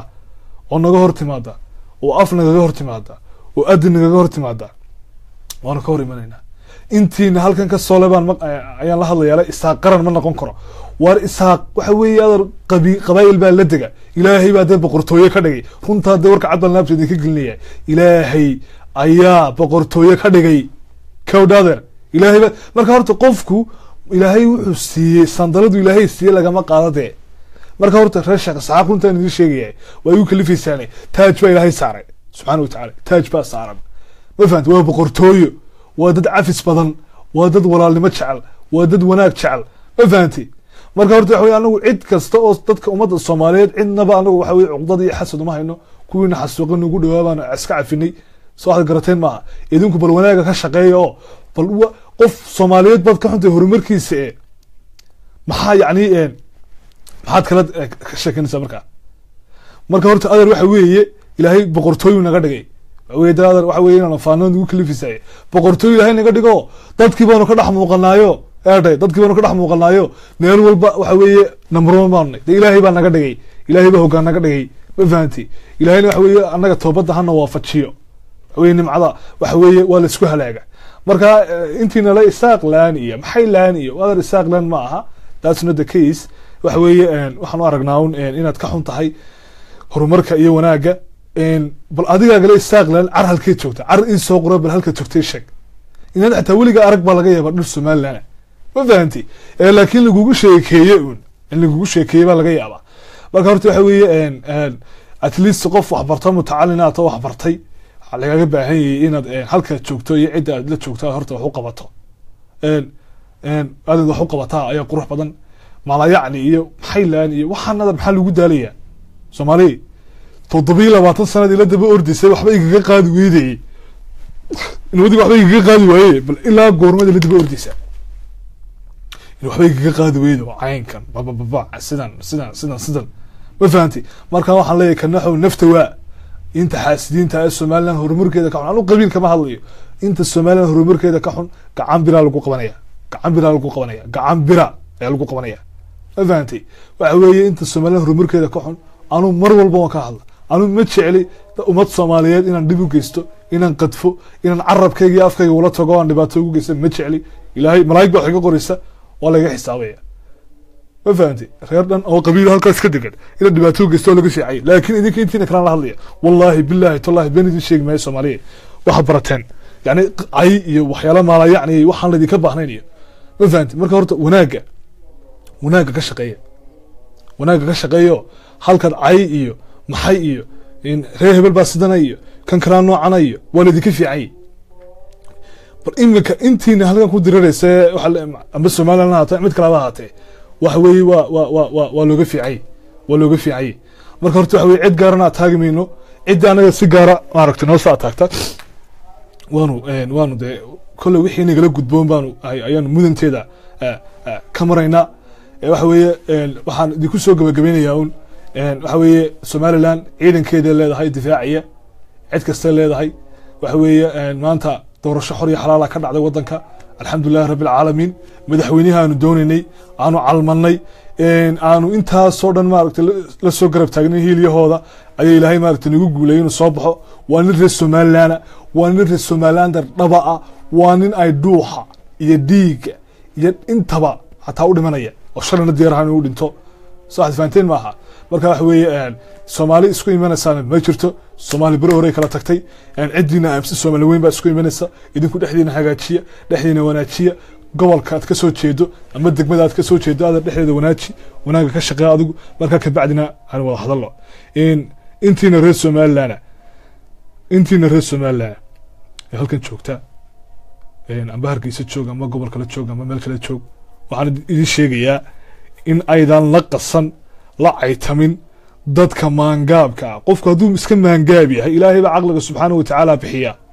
dadku isku garasho iyo isku garaad iyo isku caqli iyo isku cudud midnaba ma aha waa ilaahay waa yani dadku farahaas isaan u sanayn baan dadkuna u sanayn marka waxaan idin sheegayaa inaad samaysaan ay maaragtay aad ka shaqaysaan wanaaga ka shaqaysaan horumarka ka shaqaysaan cuqdada dadka qaba maaragtay idinku aydan cuqdada u qaadanay aad mar walba soo dhaweysaan martida saas oo kale idin timaadee dab casar ama cid kale ha noqoto maamulin baa xataa berri iman karta Soomaaliland cidna ma diidana maamulin waxaan u sheegayaa in Soomaaliland ay tahay waxa weeye cidna loo ma diidana berri cagahaagaad ku iman kartaa waad ka soo degi kartaa marka waxaad